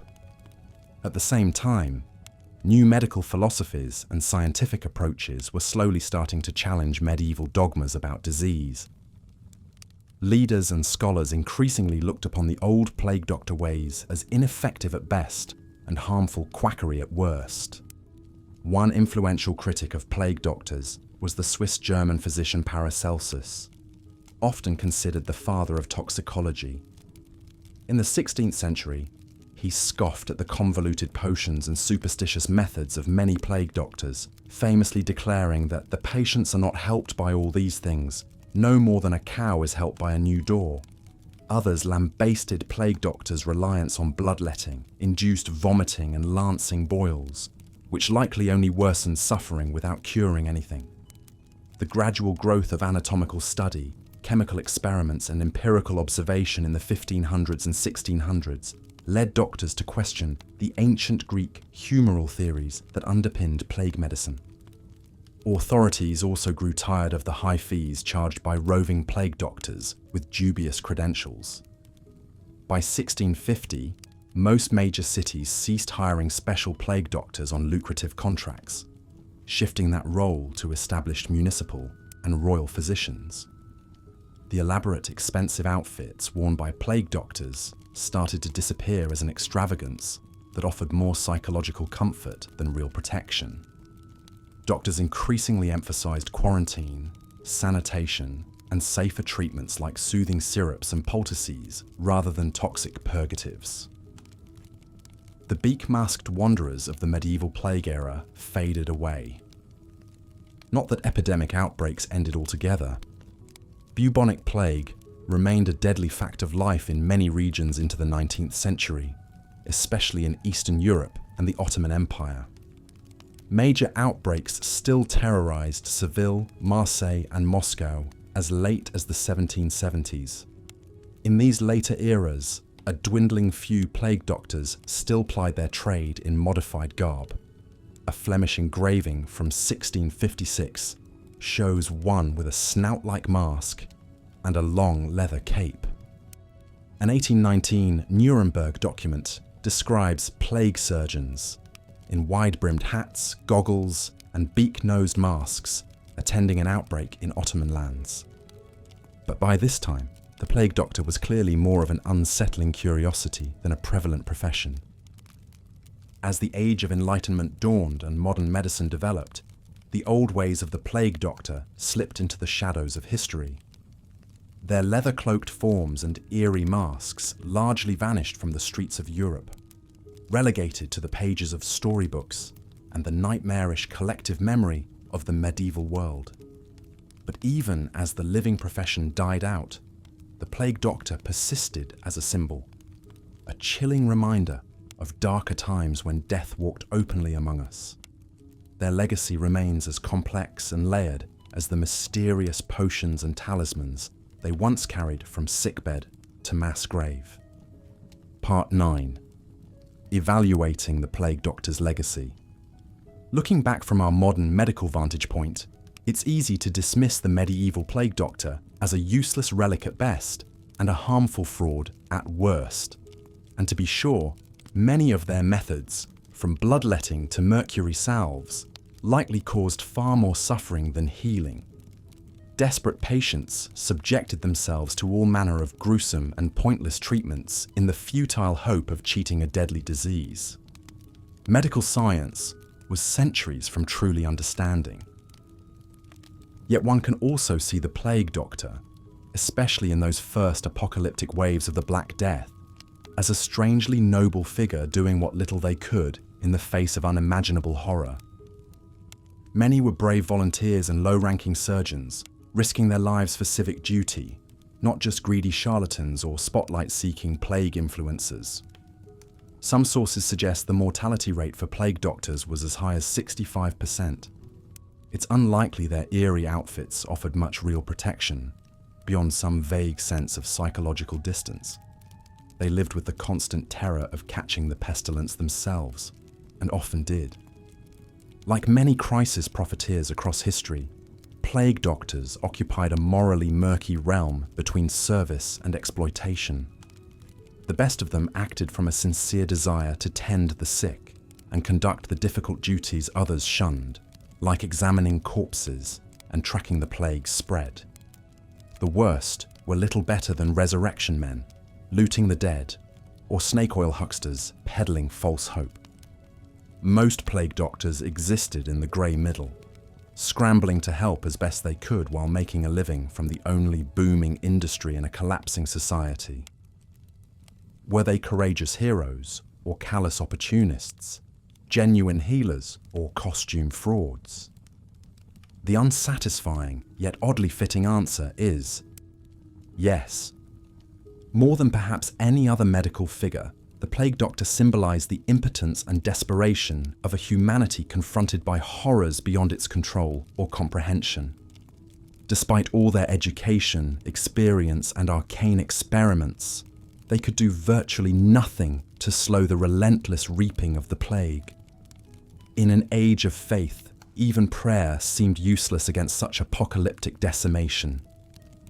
The sight of the plague doctor signaled to ailing patients that they were almost certainly doomed, if not from the disease, then from the grim masked figure stalking towards them.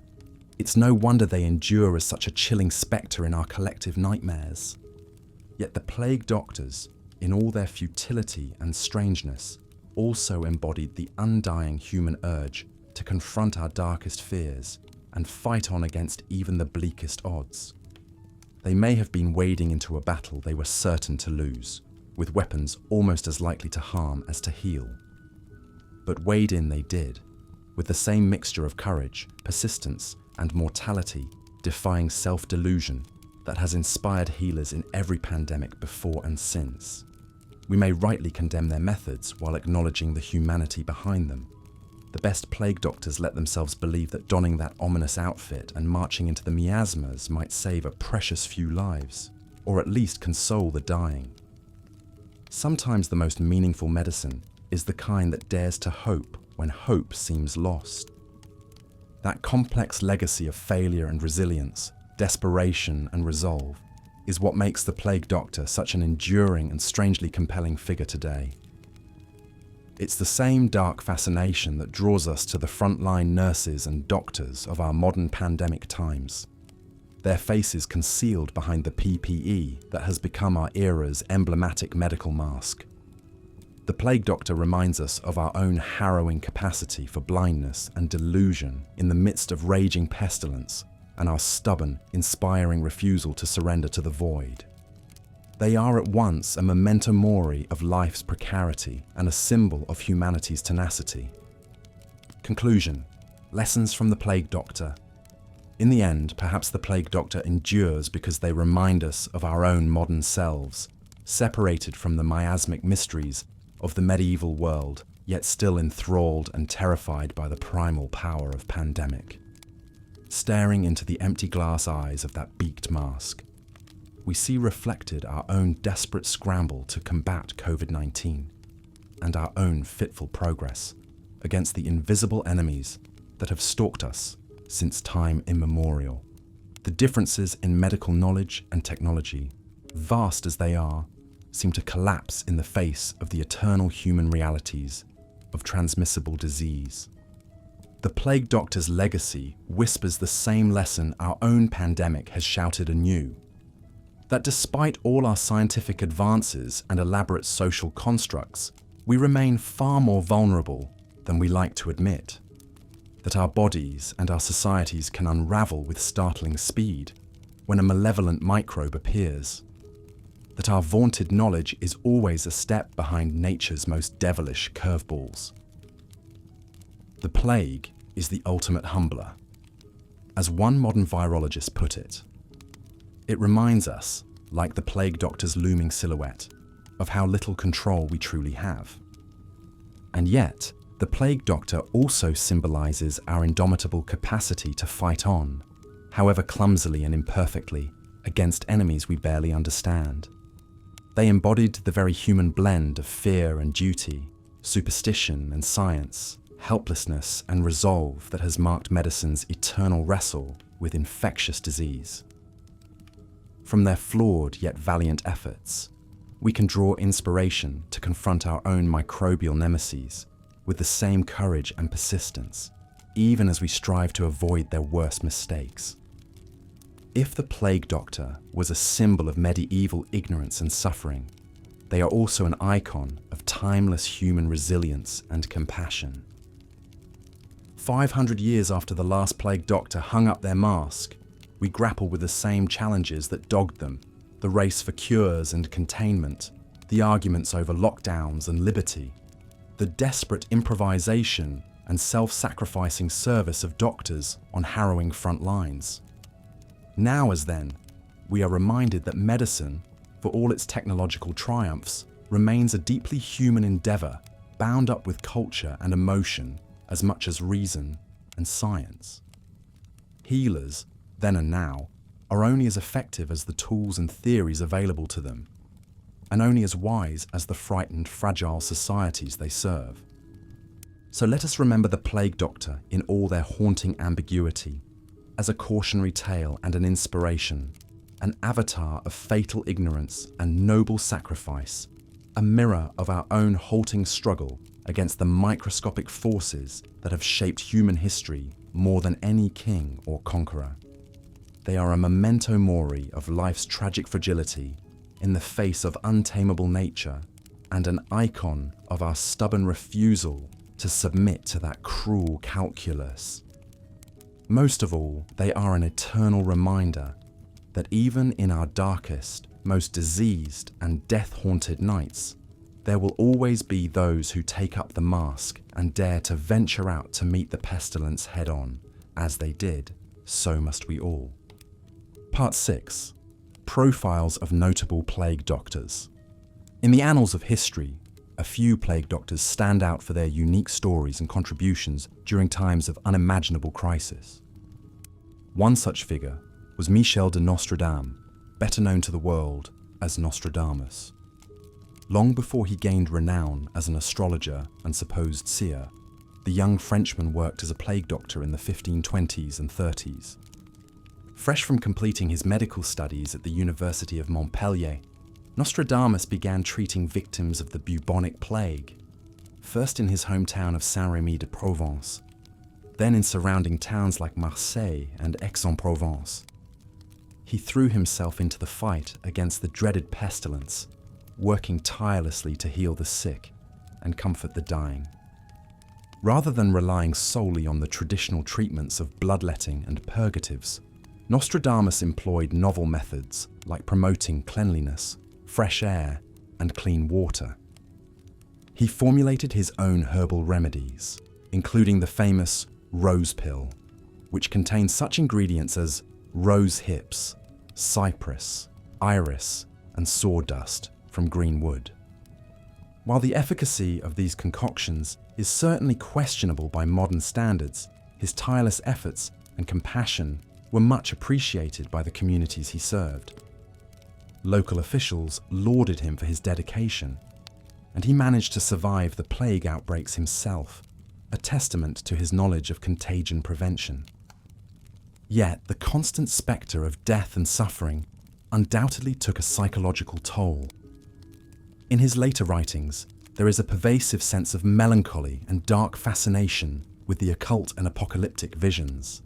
One can imagine the horrors witnessed by the young plague doctor, forever haunting the man who would become the infamous doomsday prophet. Another legendary plague doctor was the enigmatic figure known as Dr. Schnabel of Rome. Though little is known about his real identity or life story, he was immortalized in a famous 17th century German engraving, the Dr. Schnabel von Rom, which depicts him in the iconic plague doctor outfit, complete with ominous beak-like mask. According to popular legend, Dr. Schnabel was a fearless and eccentric figure who took a highly unconventional approach to fighting the plague. The story goes that during a severe outbreak in Rome, he donned his waxed leather coat and beaked mask and set out to literally lure the plague out of the city. Wandering the narrow, fetid alleyways, Dr. Schnabel would call out to the pestilence, daring it to face him. With a lantern in one hand and a long stick in the other, he banged on doors and shutters, taunting the sickness. "Bring out your dead!" he is alleged to have shouted. "The doctor is here to cure you!" Whether the audacious Dr. Schnabel truly managed to draw the plague away, as the legend claims, is highly doubtful, but his story persisted as a source of grim fascination, a darkly humorous tale of one man's bold and bizarre attempt to confront the unconquerable. Not all plague doctors were such outsized personalities. Most were simply ordinary physicians or laymen doing their grim duty in harrowing times. One such figure was John of Burgundy, a 14th century French physician who left his mark on history not through wild tales or antics, but through his medical writings. In 1365, as the plague ravaged much of Europe, John of Burgundy published Treatise on the Epidemic, a practical guide for those treating plague victims. The work was notable for promoting the use of phlebotomy, or bleeding, as a primary treatment, along with detailed instructions for lancing and cauterizing the swollen buboes that were the plague's most horrific symptom. John also recommended a variety of medicines and tonics to be imbibed or applied topically. The most famous of these was the theriac, a concoction that purported to be a universal antidote to poisons and disease. Often containing dozens of ingredients, from opium to viper flesh, theriac was a staple in the plague doctor's arsenal, even if its efficacy was questionable at best. Treatise on the Epidemic went on to become one of the most widely disseminated medical texts of the medieval era, reprinted numerous times over the following centuries. For better or worse, it helped establish some of the standard treatments used by plague doctors across Europe, cementing John of Burgundy's quiet but significant legacy. These profiles offer but a glimpse into the lives of the men behind the beaked masks. Some were learned physicians, some lay healers, some outright charlatans and profiteers, but they were all united by the grim duty they performed in the face of a terrible foe. Each, in their own way, represents a facet of the enduring legend of the plague doctor, at once a symbol of selfless service and sinister pseudoscience, a dark and captivating figure who still haunts the human imagination. Part 7. The Plague Doctor in Art and Literature. For centuries after the Black Death faded into history, the spectre of the Plague Doctor endured in European art and literature. With their ominous beaked masks, long black coats, and aura of death, these grim figures became iconic symbols of pestilence and human frailty.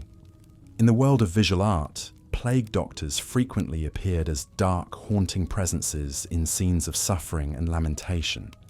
One of the earliest and most famous examples is The Triumph of Death, a 15th century fresco by Italian artist Buonamico Buffalmacco.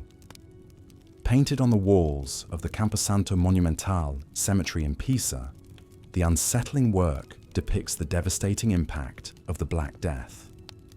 Amidst the piles of corpses and wailing survivors, a menacing figure in a black hood and beaked mask emerges, unmistakably a plague doctor. He points an accusing finger at a group of young noblemen and women, as if to say that death comes for rich and poor alike. This motif of the plague doctor as a kind of grim reaper, an emissary of mortality, recurs throughout medieval and Renaissance art. Another famous artistic trope involving plague doctors is the danse macabre, or dance of death. A common allegorical genre in the late Middle Ages, the danse macabre depicts figures from all walks of life: kings, popes, peasants, children, being led in a grim promenade to the grave by skeletal personifications of death. In many of these eerie scenes, plague doctors make an appearance, their unsettling masks and garb adding to the overall atmosphere of horror and inevitability. One notable example is Matthias Marien's 1649 engraving, which shows a beaked plague doctor joining the procession of the doomed, holding aloft an hourglass to signify the fleeting nature of life. But it wasn't just in the visual arts that plague doctors cast their long shadow. They also stalked the pages of literature across the centuries. In the 14th century, Italian author Giovanni Boccaccio wrote The Decameron, a collection of novellas set against the backdrop of the Black Death in Florence. While the plague doctor is not a central figure in these bawdy and satirical tales, they do make occasional appearances, usually as symbols of the futility of human efforts against divine punishment. In one memorable passage, Boccaccio describes the plague doctors as men who did naught but go about with spices and medicaments, the stench whereof was of itself sufficient to have occasioned sickness to any that scented it. Centuries later, the plague doctor would emerge as a chilling character in the works of Gothic and horror writers. In Edgar Allan Poe's bleak short story, The Masque of the Red Death, a mysterious figure in a habiliment of the grave, with a mask made so nearly to resemble the countenance of a stiffened corpse, crashes a decadent masquerade ball as pestilence devastates the land outside. While not explicitly identified as a plague doctor, the eerie stranger bears all the hallmarks of the iconic outfit, serving as an avatar of the inescapable contagion. Through Poe's blood-tinted lens, the plague doctor becomes a malevolent supernatural presence, an embodiment of death itself. British author Daniel Defoe also deployed plague doctor imagery to great effect in A Journal of the Plague Year, his fictionalized account of the Great Plague of London in 1665. Defoe describes the frightful sight of plague doctors stalking about in their black cloaks, masks, gloves and instruments, sowing fear and despair wherever they went. Yet Defoe also acknowledges the courage and self-sacrifice of those who tended to the infected, writing, "But it must be confessed that the charity of the physicians was very great. They ventured their lives to an extreme, and lost their lives by it in a most terrible manner." In Defoe's telling, the plague doctor is both a spectre of death and a heroic martyr, a fitting encapsulation of their complex and contradictory legacy. From the grim frescoes of the Camposanto to the blood-soaked pages of Poe, the plague doctor has long captured the darkest corners of the human imagination. Even as the real-life plague doctors faded into history, their macabre legend lived on, preserved in the amber of countless paintings, prints, and stories. Their enduring hold on our collective psyche speaks to the way they embodied the deepest of human fears, of suffering, of powerlessness, of death itself. Forever frozen in their eerie beaked masks and black robes, the plague doctor remains a chilling memento mori, an eternal reminder of the precariousness of life and the horrors that once stalked the earth. Part 8. The Decline of the Plague Doctor.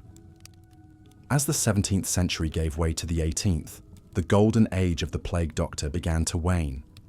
The frequency and severity of outbreaks gradually declined, due in part to improvements in sanitation and quarantine practices, as well as the natural waxing and waning of the disease itself. With fewer epidemics to battle, the demand for specialized plague doctors decreased. At the same time, the medical theories and treatments that had long underpinned the plague doctor's craft were coming under increasing scrutiny.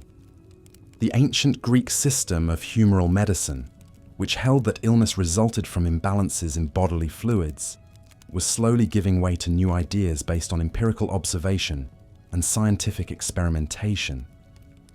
One of the most vocal critics of traditional plague medicine was the Swiss physician Paracelsus. A controversial figure known for his iconoclastic views and fiery temperament, Paracelsus rejected the orthodoxies of Galenic medicine, including the use of bleeding and purging to restore humoral balance. He argued that diseases had specific causes that could be treated with targeted remedies, rather than the catch-all cures favoured by many plague doctors. While Paracelsus himself died long before the heyday of the plague doctor, his ideas helped pave the way for a more modern, scientific approach to medicine. As the old ways came under fire, many of the treatments employed by plague doctors were increasingly discredited. The use of theriac, the supposed wonder drug that had been a staple of the plague doctor's arsenal for centuries, was particularly lambasted.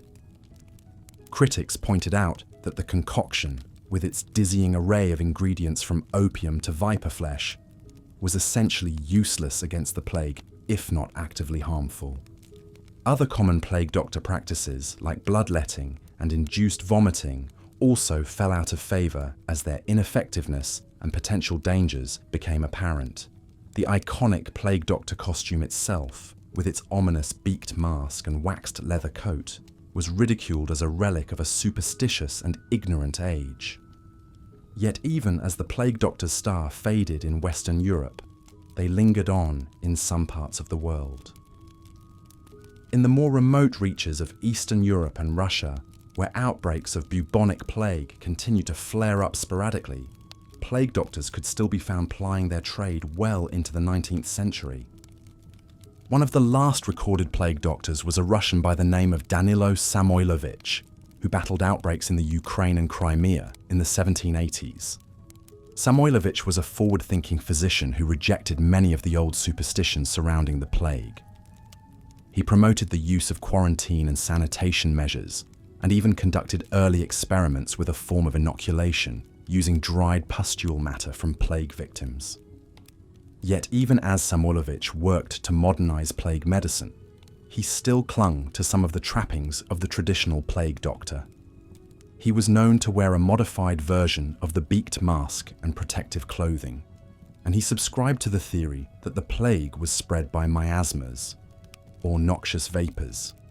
In many ways, Samoilovich embodied the complex legacy of the plague doctor, a figure caught between the old world and the new, straddling the line between superstition and science. As the 19th century dawned, men like Samoilovich would be among the last to wear the beaked mask and black robes that had once struck such fear and awe into the hearts of the afflicted. But even as the living practice faded into history, the plague doctor endured as a powerful visual and cultural symbol. The eerie spectre of the beaked mask and black coat became permanently lodged in the European imagination, a shorthand for the horrors of pestilence and the ravages of death. In our modern age, with its advanced medical knowledge and sophisticated public health systems, it can be hard to fathom the world of the plague doctor. Their methods may seem primitive, even barbaric to our eyes. Yet in their time, these haunting figures represented the front lines of a desperate battle against a pitiless foe. Though their remedies were often useless and their theories misguided, the plague doctors were the ones who ventured into the heart of the hot zone, the ones who faced the dread disease on its own turf. For that courage and sacrifice, if nothing else, they deserve our respect and remembrance. So let us spare a thought for the men behind the beaked masks, the learned physicians and lowly barber surgeons, the opportunistic quacks and selfless heroes. Theirs was a grim and thankless trade, but one that forever left its mark on human history. In the annals of medicine and the imagination of the world, the plague doctor will always have a haunting, hallowed place. Part 9. Evaluating the plague doctor's legacy. Looking back on the long, grim history of the plague doctor, it's easy to view them as little more than a morbid curiosity. A bizarre footnote in the annals of medicine, notable more for their eerie appearance than any lasting contribution. And it's true that, by modern standards, their methods were largely ineffective, even counterproductive. Bloodletting, purging, and the application of dubious poultices likely did little to alleviate the suffering of their patients, and may have even hastened their demise. Yet to dismiss the plague doctors as mere quacks or charlatans would be to do them a disservice. Given the state of medical knowledge in their time, they were working with the best tools and theories available to them. The miasma theory of disease, which held that illnesses were spread by noxious vapors, was widely accepted by learned physicians of the day, and treatments like bleeding and induced vomiting, while misguided, were rooted in the ancient Galenic tradition that had dominated Western medicine for centuries. Moreover, it's important to remember the sheer scale of the crisis that the plague doctors were up against. The Black Death was a pandemic of unimaginable devastation, one that wiped out a third of Europe's population in just a few short years. In the face of such overwhelming horror, it's remarkable that the plague doctors managed to muster any response at all.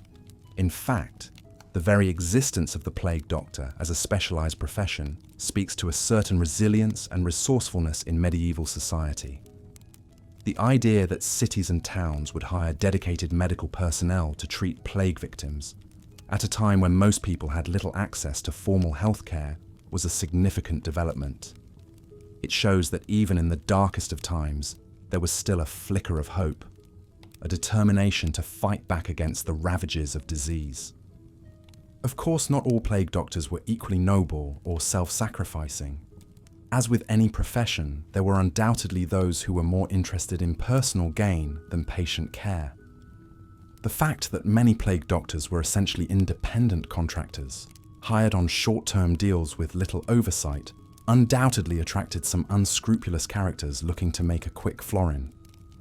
There are accounts of plague doctors overcharging for their services, or peddling useless nostrums to desperate patients. Some even used their position to rob the homes of the dead and dying. In the chaos and desperation of a plague outbreak, it's not hard to imagine how such abuses could occur. Yet for every bad apple, there were surely many more plague doctors who were genuinely trying to do their best in an impossible situation. We know from contemporary records that some plague doctors worked tirelessly to treat the sick, often at great personal risk. They faced not only the danger of infection, but also the psychological toll of constantly confronting death and suffering on a massive scale. Some, like the famed Nostradamus, even turned to unorthodox methods like promoting cleanliness and fresh air in an attempt to combat the disease. While these measures were not enough to halt the plague in its tracks, they do suggest a certain progressive spirit, a willingness to think beyond the conventional wisdom. Perhaps the most fitting testament to the plague doctor's legacy is the fact that even today, they endure as a potent symbol in our collective imagination. The image of the bee. The plague doctor's legacy endured long after the Black Death faded into history. In the centuries that followed, these eerie figures continued to haunt the European imagination, appearing again and again in art, literature, and folklore. One of the most famous artistic representations of the plague doctor comes from the 15th century danse macabre genre. These morbid, yet fascinating works, often found in churches and graveyards, depicted the skeletal figure of death, leading people from all walks of life in a ghoulish dance. Among the doomed procession, one can often spot the unmistakable beak-masked visage of a plague doctor, a chilling reminder of the era's ever-present spectre of disease and mortality. The plague doctor also stalks the pages of literature across the centuries. In the 14th century, Italian author Giovanni Boccaccio set his classic work, The Decameron, during a plague outbreak. weaving vivid descriptions of the futile ministrations of plague doctors into his tragicomic tales. Centuries later, Daniel Defoe's A Journal of the Plague Year and Edgar Allan Poe's The Masque of the Red Death would feature memorable cameos by these ominous figures. But perhaps the plague doctor's most enduring role has been as a visual symbol, a simple yet striking image that conveys volumes about the Black Death and medieval medicine. From woodcuts to engravings to modern-day Halloween costumes, the sight of that grim, beaked silhouette instantly conjures up thoughts of pestilence, dread, and the macabre. It has become a kind of visual shorthand for the horrors of the past. Yet even as the plague doctor became entrenched in the popular imagination, the actual practice of specialized plague medicine gradually faded away. By the 17th century, outbreaks of the bubonic plague had become less frequent and less severe across much of Europe. At the same time, the plague doctor's methods, from bloodletting to theriac, were increasingly discredited by new medical thinkers like Paracelsus and Vesalius, who began to question the ancient Greek humoral theories that underpinned so much of medieval medicine. To be sure, a few plague doctors still plied their trade into the 18th and even 19th centuries, particularly in the more remote reaches of Eastern Europe. But by and large, these once ubiquitous figures had disappeared from the streets and sick rooms of European towns and cities. The age of the plague doctor had passed. Looking back from the vantage point of the modern world, it can be difficult to pass judgment on these enigmatic figures. On one hand, it's impossible to deny the profound limitations and outright failures of the plague doctor's methods. For all their efforts, they saved precious few lives and may have helped spread disease in some cases. Seen in this light, they seem to be little more than misguided meddlers, peddlers of false hope and fatal remedies. Yet at the same time, there is something undeniably noble and brave about the plague doctor's willingness to confront an unspeakable horror again and again, armed with little more than specious theories and makeshift protective gear. In an age when many physicians fled plague-stricken areas in droves, these curious men chose to stay and fight, to face down the Reaper in his own domain. That takes a special kind of courage, however misguided. Perhaps in the end, the plague doctor's legacy is neither that of a hero nor a villain, but something more complicated and more human. They were both selfless servants and slightly sinister opportunists, both guardians of life and harbingers of death.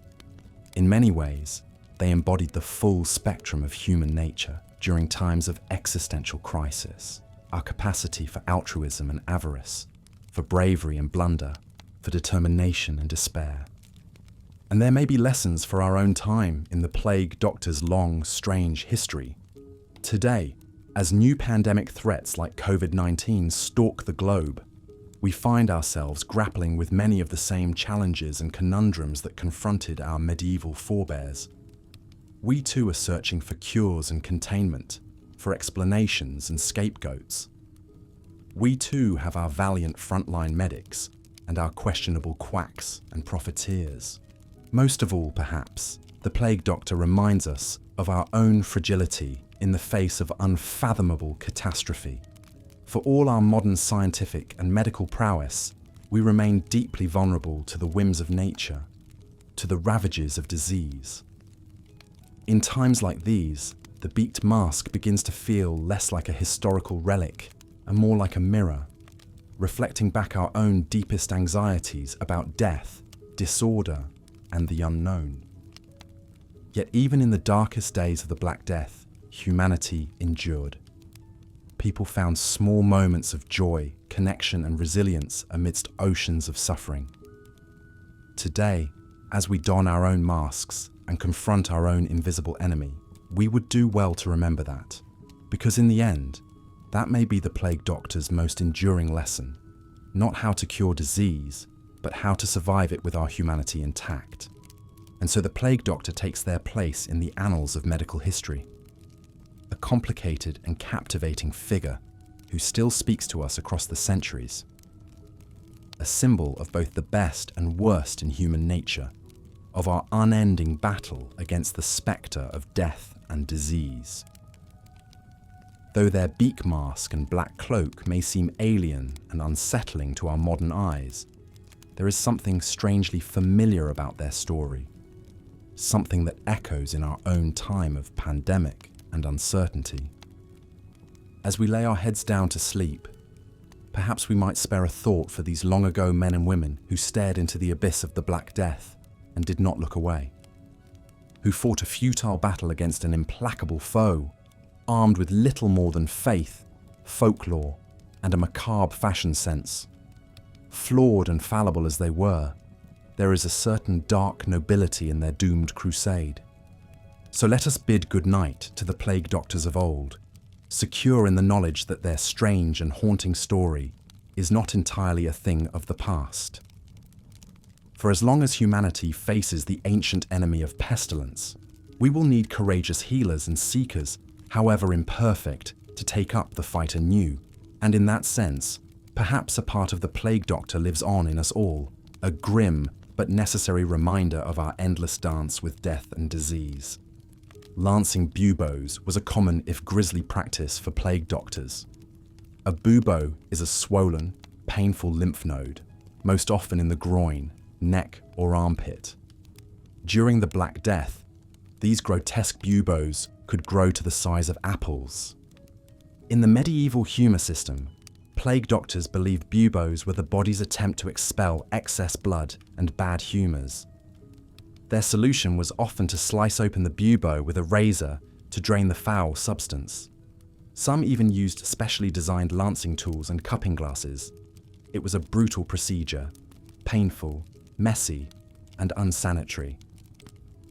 Patients screamed in agony as the plague doctor dug into their inflamed flesh. Of course, we know now this accomplished little. Buboes are a symptom of the bacterial infection, not the cause. Lancing them provided no real relief and likely spread the contagion further. But to the plague doctor, steeped in miasma theory and Galenic medicine, purging foul matter from buboes seemed the logical response to a disease believed to arise from internal imbalances and rot. After draining a bubo, the plague doctor might pack the open wound with salves or poultices made from herbs, minerals, breads, even animal dung. A popular treatment was theriac, a concoction of dozens of ingredients from viper flesh to opium, honey to cinnamon.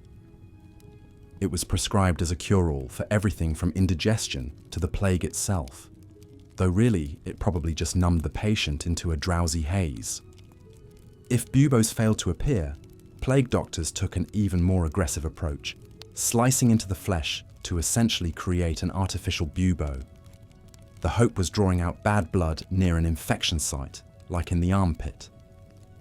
It's sobering to imagine the plague doctor hunched over a patient, bloodletting them to the point of collapse, all while believing this was the height of medical intervention.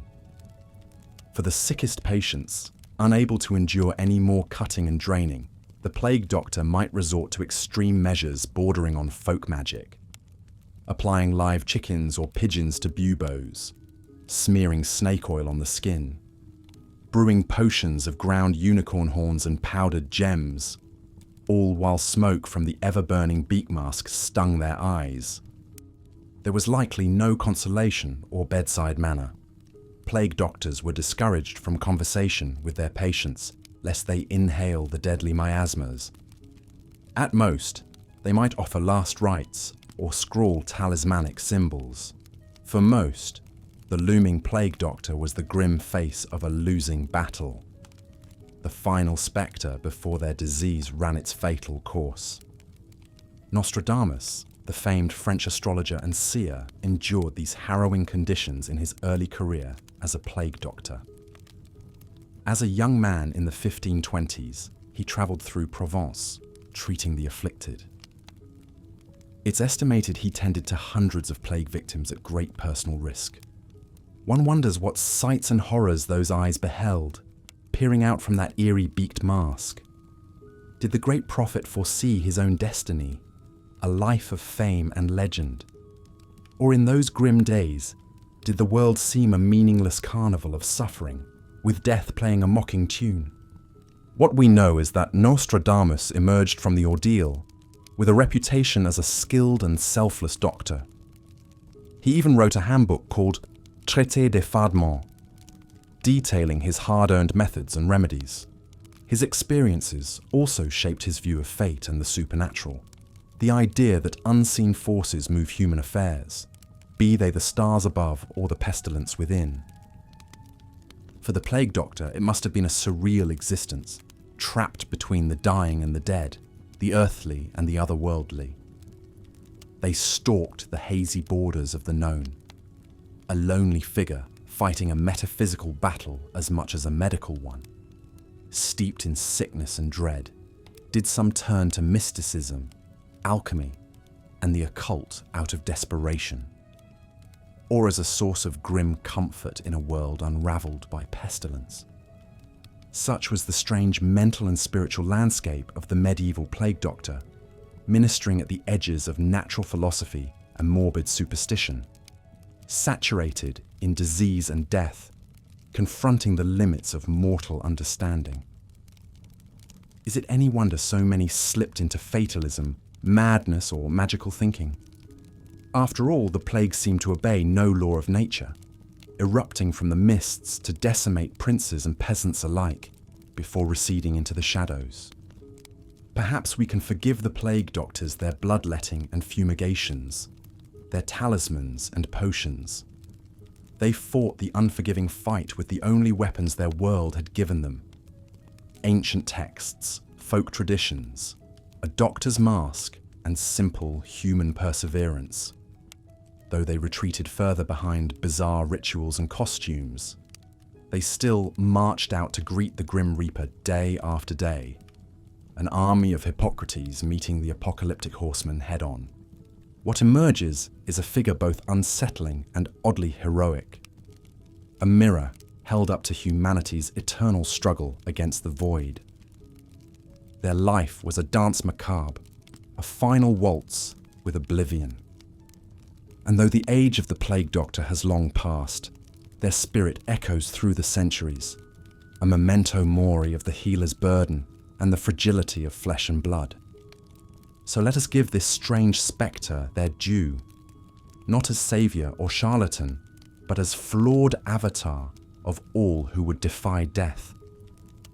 They stood on the precipice of the Black Death and fought it the only way they knew.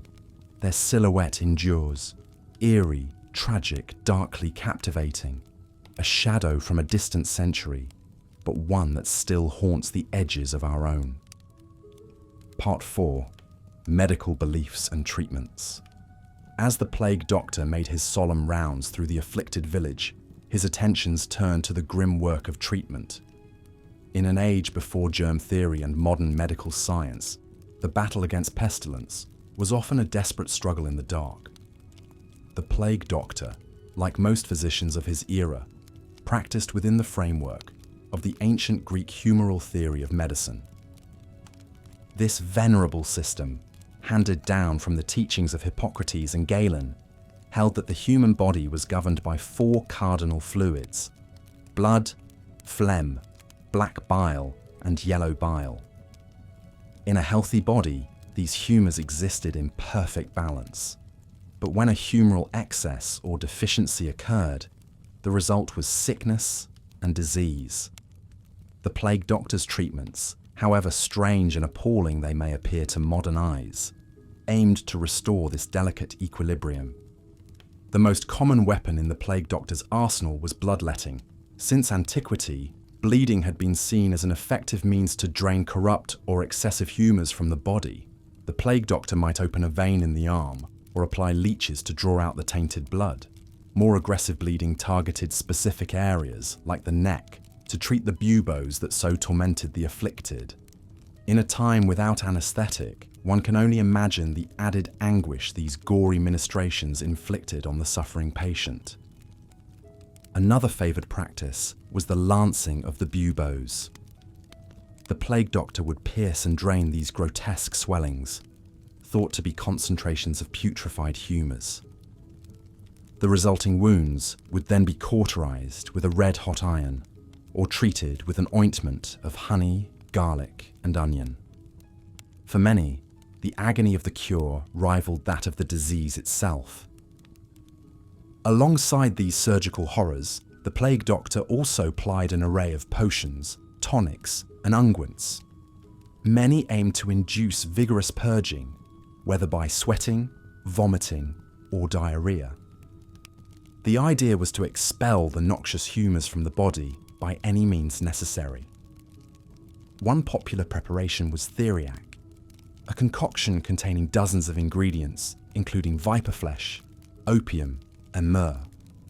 Though costly and complex to prepare, theriac was hailed as a cure-all for poison and pestilence.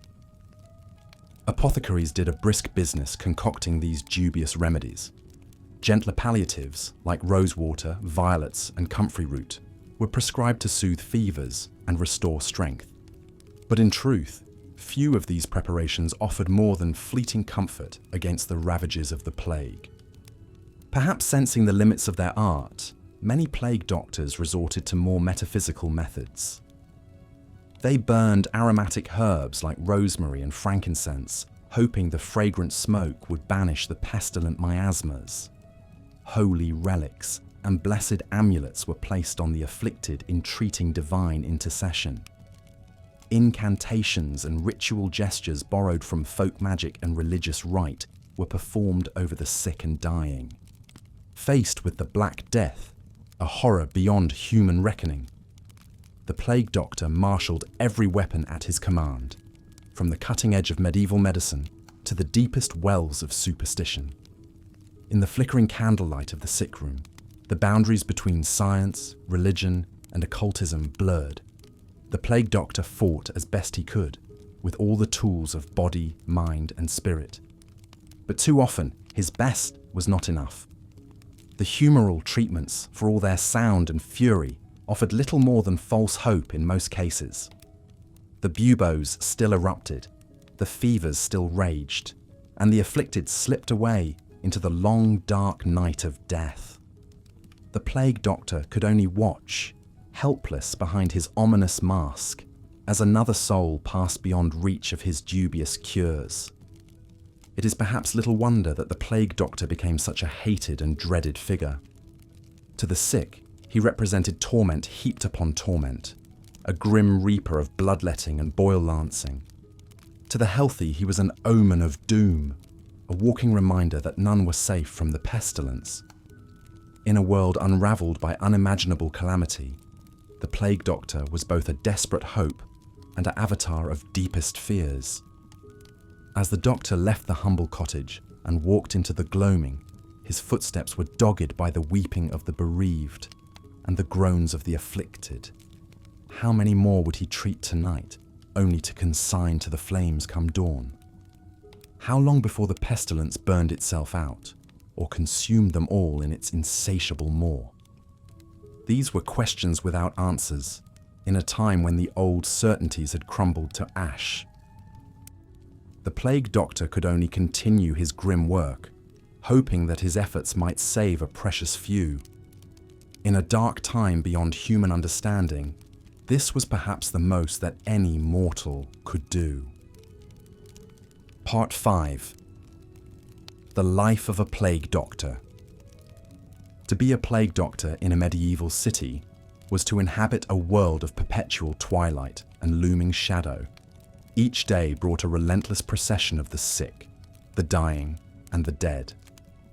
From dawn until dusk, and often deep into the haunted watches of the night, the plague doctor made his solemn rounds. His was a life of ceaseless toil and harrowing personal risk.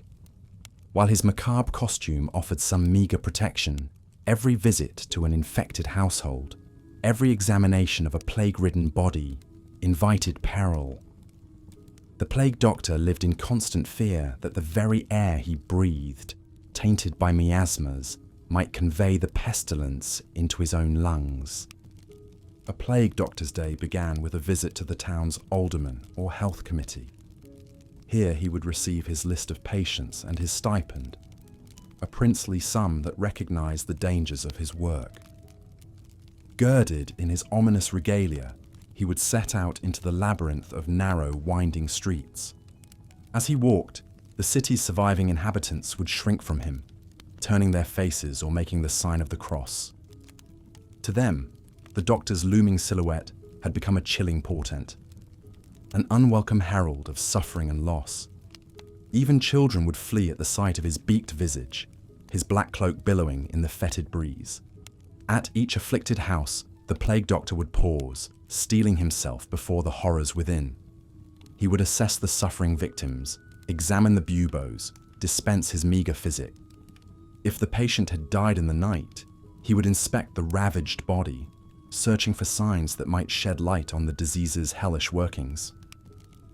More than a physician, the plague doctor was also an agent of public order in a city besieged by chaos. He would direct the boarding up of infected houses, ordering the dread quarantine. He oversaw the disposal of the dead and the burning of their contaminated belongings. His work was a bulwark against the disintegration of civilized life itself. As the day wore on into darkness, the doctor would return to the health committee to make his report. The names of the dead would be duly recorded, the progress of the pestilence charted with a heavy hand. Then it was off into the night again, to check on critical cases or answer some fresh cry of lamentation. The emotional and psychological toll of such a life can hardly be overstated. To be surrounded by constant suffering, to daily don the mantle of a spectre of death, exacted a grim price. In the journals and letters that survive from these dark times, we catch glimpses of plague doctors grappling with the enormity of their task. Some turned to drink, losing themselves in the temporary oblivion of wine or ale. Others sought solace in piety, spending what few free hours remained in fervent prayer. Gallows humour, that ancient refuge of those in proximate peril, was a common coping mechanism. Plague doctors became known for their macabre jests and grim witticisms. A few rare souls even found a kind of resolute purpose in the crucible of the crisis. They saw their work, for all its futility and horror, as a sacred calling. In tending to the afflicted, in bearing witness to suffering, they found a higher meaning. Even as they walked through the valley of the shadow of death, they committed themselves to the service of their fellow man. But for most, the life of a plague doctor was a trial beyond human endurance. Many lasted only a few months before succumbing to exhaustion, despair, or the pestilence itself. They joined the legions of the dead, their beaked masks and black cloaks no protection against the ravages of the plague. And yet, for as long as the city's silver continued to find its way into trembling palms, there were always more to take up the grim work. In a time when all social bonds were frayed to the breaking point, when all hope seemed lost in a sea of suffering, there would be plague doctors.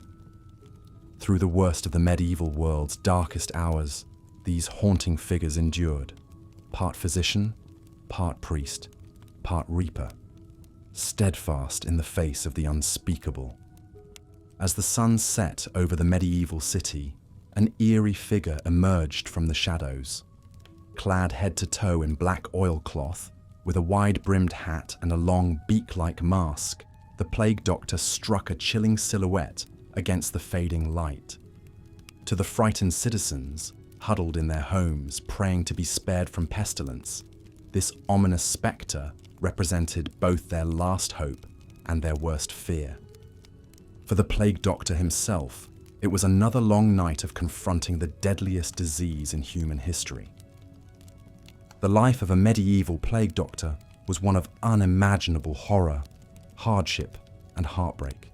Armed with little more than ancient medical theories, superstitious remedies, and a macabre sense of duty, these grim figures ventured into the very heart of the Black Death to treat the sick and bear witness to the suffering. It was a role that demanded equal parts bravery and desperation. as many plague doctors were simply untested physicians, failed academics, or even common charlatans looking to profit from the pandemonium. But for the true doctors who answered the call, like Charles Delorme, the French physician often credited with inventing the iconic plague doctor outfit, it was a higher calling. In 1619, as the bubonic plague ravaged Paris, Delorme designed an ensemble intended to protect the wearer from the deadly miasmas believed to spread the disease. The long leather coat was waxed for repelling noxious fluids, while the beak-like mask could be stuffed with straw, herbs, and spices to filter the foul air. Completing the outfit were leather breeches, gloves, boots, and a wide-brimmed leather hat that signified the doctor's profession. In this foreboding garb, the plague doctor would set out to examine the infected and administer what limited treatments the era could provide. Working from the ancient Greek theory of bodily humours, plague doctors sought to rebalance the blood, phlegm, and bile through aggressive and often gruesome means. Bloodletting, lancing buboes, forced purgatives, and foul-smelling poultices were the order of the day. Just as often, the plague doctor would resort to more superstitious fare, like magical amulets, chanted spells, and copious amounts of theriac, a cure-all concoction containing viper flesh and opium. The sheer gruesomeness and futility of such treatments is almost unfathomable to the modern mind. Imagine you are a medieval plague victim, huddled on a squalid cot, feverish and racked with pain from the swollen buboes in your armpits and groin. The shadowy plague doctor looms over you, his beaked visage, like some terrible bird of carrion, come to claim your soul. With dispassionate resolve, he slices open your buboes to drain the foul black pus. The searing pain is eclipsed only by the stench of putrid infection.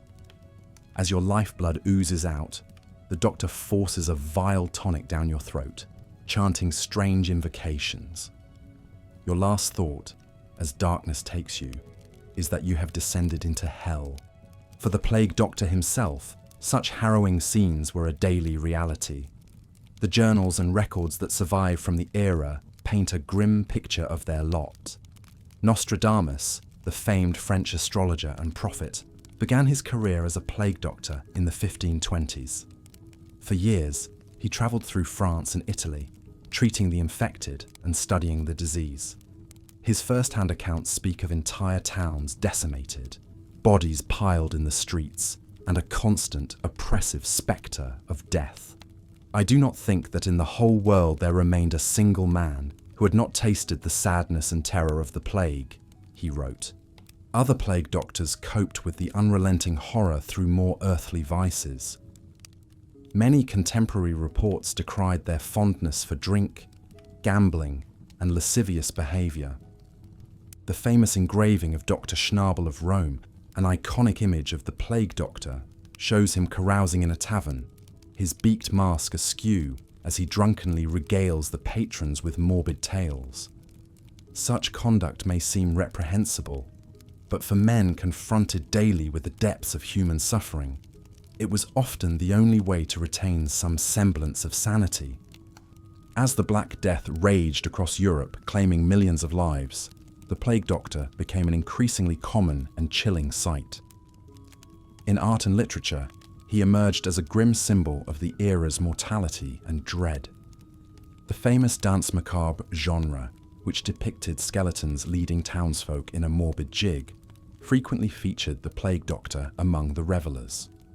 Manuscript illustrations, woodcuts, and memento mori engravings portrayed him as the sardonic emissary of death, ushering the afflicted towards their grisly end with a bony finger. This morbid artistic fascination persisted long after the plague itself abated. In the centuries that followed, the plague doctor became a stock character of the Gothic imagination, appearing in the works of Poe, Shelley, and Dickens as a sinister spectre haunting the shadowy fringes of civilization. Even today, his unsettling image endures as the preeminent icon of the Black Death, a reminder of the horrors our ancestors faced in the face of unimaginable catastrophe. For those who bore the mantle of the plague doctor, however, there was little glamour or glory to be found. Despite their ominous attire and aura of arcane knowledge, the vast majority of plague doctors were hideously unequipped to combat a disease that laid waste to empires. Their treatments, though born of earnest intention, often only added to the suffering of their patients. Many fell victim to the plague themselves, their waxed coats and beaked masks offering scant protection against the horrors they battled. And yet, for all their grim futility, it's hard not to feel a pang of admiration for these dark knights of the Middle Ages. In a time when even kings and bishops fled before the onslaught of the plague, the doctors donned their beaked masks and marched grimly into the fray. They confronted the living nightmare of their age with little more than folk wisdom, blind faith, and a stalwart sense of duty. Though they laboured in the shadow of death, there was a nobility to their calling, a stubborn humanity that not even the ravages of pestilence could extinguish. As the plague doctor faded from history, supplanted by the age of reason and the advent of modern medicine, his haunting spectre lived on in art and imagination. The beaked mask and black cloak became the stuff of morbid fascination, a grim reminder of the horrors our forebears weathered in times of plague. Today, we look back on the medieval plague doctor as a tragic, enigmatic figure, part monster, part martyr, a symbol of both the darkness of the age and the indomitable human spirit. In our own times, as new pandemics rear their ugly heads and the spectre of global contagion looms large, the lessons of the plague doctor seem more relevant than ever. We too are confronted with a faceless, implacable foe that threatens to upend our way of life. We too must grapple with the limits of our knowledge, the shortcomings of our institutions, and the stark realities of our own mortality.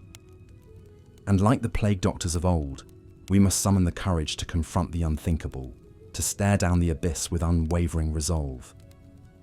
Perhaps in the end, that is the true legacy of the plague doctor. Not the grim visage or the grisly treatments, but the indomitable spirit of compassion and selflessness in the face of overwhelming despair. As we don our own masks and gowns and venture out into an uncertain world, we would do well to remember the example of these dark heroes of history. For in their haunted eyes, we may just catch a glimpse of our own reflection, fragile, fearful, but forever unbowed in the face of the dark. The plague doctor may belong to the shadows of the past, but his lessons endure in the hearts of all who have ever stood against the tide of pestilence and death. As we lay our heads down to sleep, let us dream not of his grim countenance, but of the quiet courage he embodied in times of unimaginable strife. For in that courage, we may yet find the strength to face the dark and awaken to a brighter dawn. Part 9. Evaluating the plague doctor's legacy. In evaluating the legacy of the medieval plague doctor, we must acknowledge both their limited effectiveness, given the state of medicine at the time, and their immense bravery in combating one of history's deadliest pandemics. These enigmatic figures, clad in their eerie beak-like masks and long black cloaks, charged fearlessly into infected homes and pestilence-ridden streets, day after day. Armed with little more than a smattering of ancient Greek medical theories, superstitious folklore, and a handful of crude instruments, they faced the Black Death head-on. While plague doctors undoubtedly saved some lives through trial and error, recommending quarantines and basic sanitation, their cures were often ineffective at best and harmful at worst. Bloodletting, induced vomiting, and toxic potions likely hastened the demise of many a desperate patient.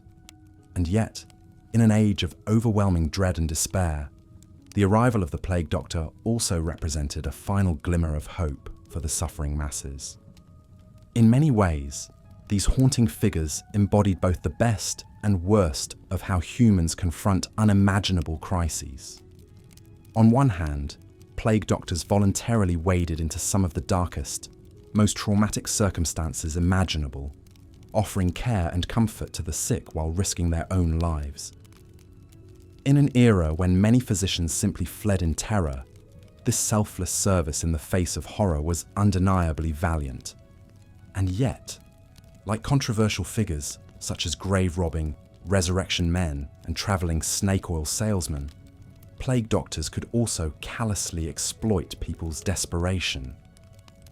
Some made wild promises, peddled expensive cure-alls, or conducted disturbing experiments on dying patients with little oversight. This quackery and fatalism reveals the uglier side of human nature, the unscrupulous opportunism and magical thinking that can fester in times of fear. In the end, perhaps the plague doctor's checkered legacy is a testament to the incredible fragility and resilience of the human spirit in the face of pandemic chaos. They were ultimately little more than a ragtag mix of educated physicians, ambitious apprentices, wandering charlatans, and everyday people thrust into the role by pure necessity. They wore the guise of authority and expertise, while stumbling blindly through the miasmic fog of a medical catastrophe. And yet for the sick, dying and despairing, the mere presence of these ominous figures, their arrival on the doorstep, beaked mask and black cloak billowing, offered one final shred of dignity and hope before the end. For they represented the unshakable human conviction that even against all odds, even in the face of agonizing suffering and mass death, we must always strive to heal and to care. Conclusion. Lessons from the Plague Doctor. As we reflect on the haunting spectre of the Plague Doctor, that iconic symbol of the Black Death, what deeper lessons might we draw about the human condition? At its core, their story speaks to the eternal human struggle to confront the horrors of epidemic disease and mortality. Across the centuries, from the bubonic plague to smallpox to COVID-19, we have turned to medicine, faith, ritual, and even superstition to soothe our primal fears of contagion and death.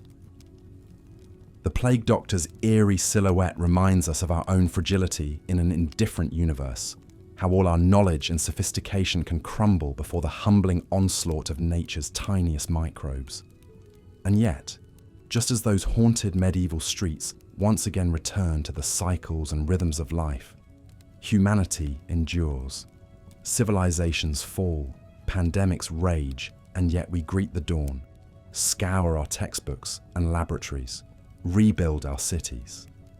In our own time, as new pandemic threats revive old fears and debates, we might look beyond the Plague Doctor's primitive missteps and macabre failures. For even through the murkiest nights of uncertainty and despair, these obscure figures stood their ground. They lit a candle in the dark. They showed up for thankless and seemingly impossible work, armed with little more than a sense of duty, a whisper of hope. Who are the Plague Doctors of our modern age? The ordinary heroes throwing themselves between the vulnerable and oblivion. What will future generations remember, rightly or wrongly, about our own doctors on the pandemic front lines? Our public health soldiers waging nightly battle against nature's invisible armies. Will they be honoured for their selfless service and sacrifice, or criticised for their shortcomings and blind spots? Perhaps some truths are eternal. In times of historic crisis, when panic, grief, and disorder reign, we seek out symbols to project our deepest hopes and fears. And what could be more darkly captivating than the Plague Doctor, that grim reaper made flesh, stalking through our fevered nightmares and crowded sick rooms, medicine and mortality intertwined. They are Charon on the river Styx, Virgil descending into the inferno, an usher to the underworld. And yet, we must recognize the human behind the beaked mask, the trembling hand, the weary tread, the everyday bravery of simply showing up. So let us honor these medieval medics, even as we coolly dissect their faults and frailties. Let them remind us always of our shared vulnerability and resilience, our perpetual struggle to light those candles in our long, dark night. The next time you see that chilling silhouette on the pages of a dusty chronicle, in the shadows of a hallowed museum, or the digital halls of a late-night YouTube deep dive, take a moment to reflect, for you are gazing into a mirror of the human condition, an eternal tableau of suffering and succor, hubris and humility, despair and determination. And as we close this particular chronicle, this ancient yet urgently relevant tale of the plague doctor, let us embrace the stillness of the night. Let those medieval shadows grow long, those narrow streets and busy markets of the mind slowly clear out and grow quiet. Rest now and dream of a brighter tomorrow, where wisdom and compassion might yet triumph over pestilence and fear. Until next time, be well. End with soft suggestion to like, subscribe if enjoying the content, and wishing the listener good night and sweet dreams.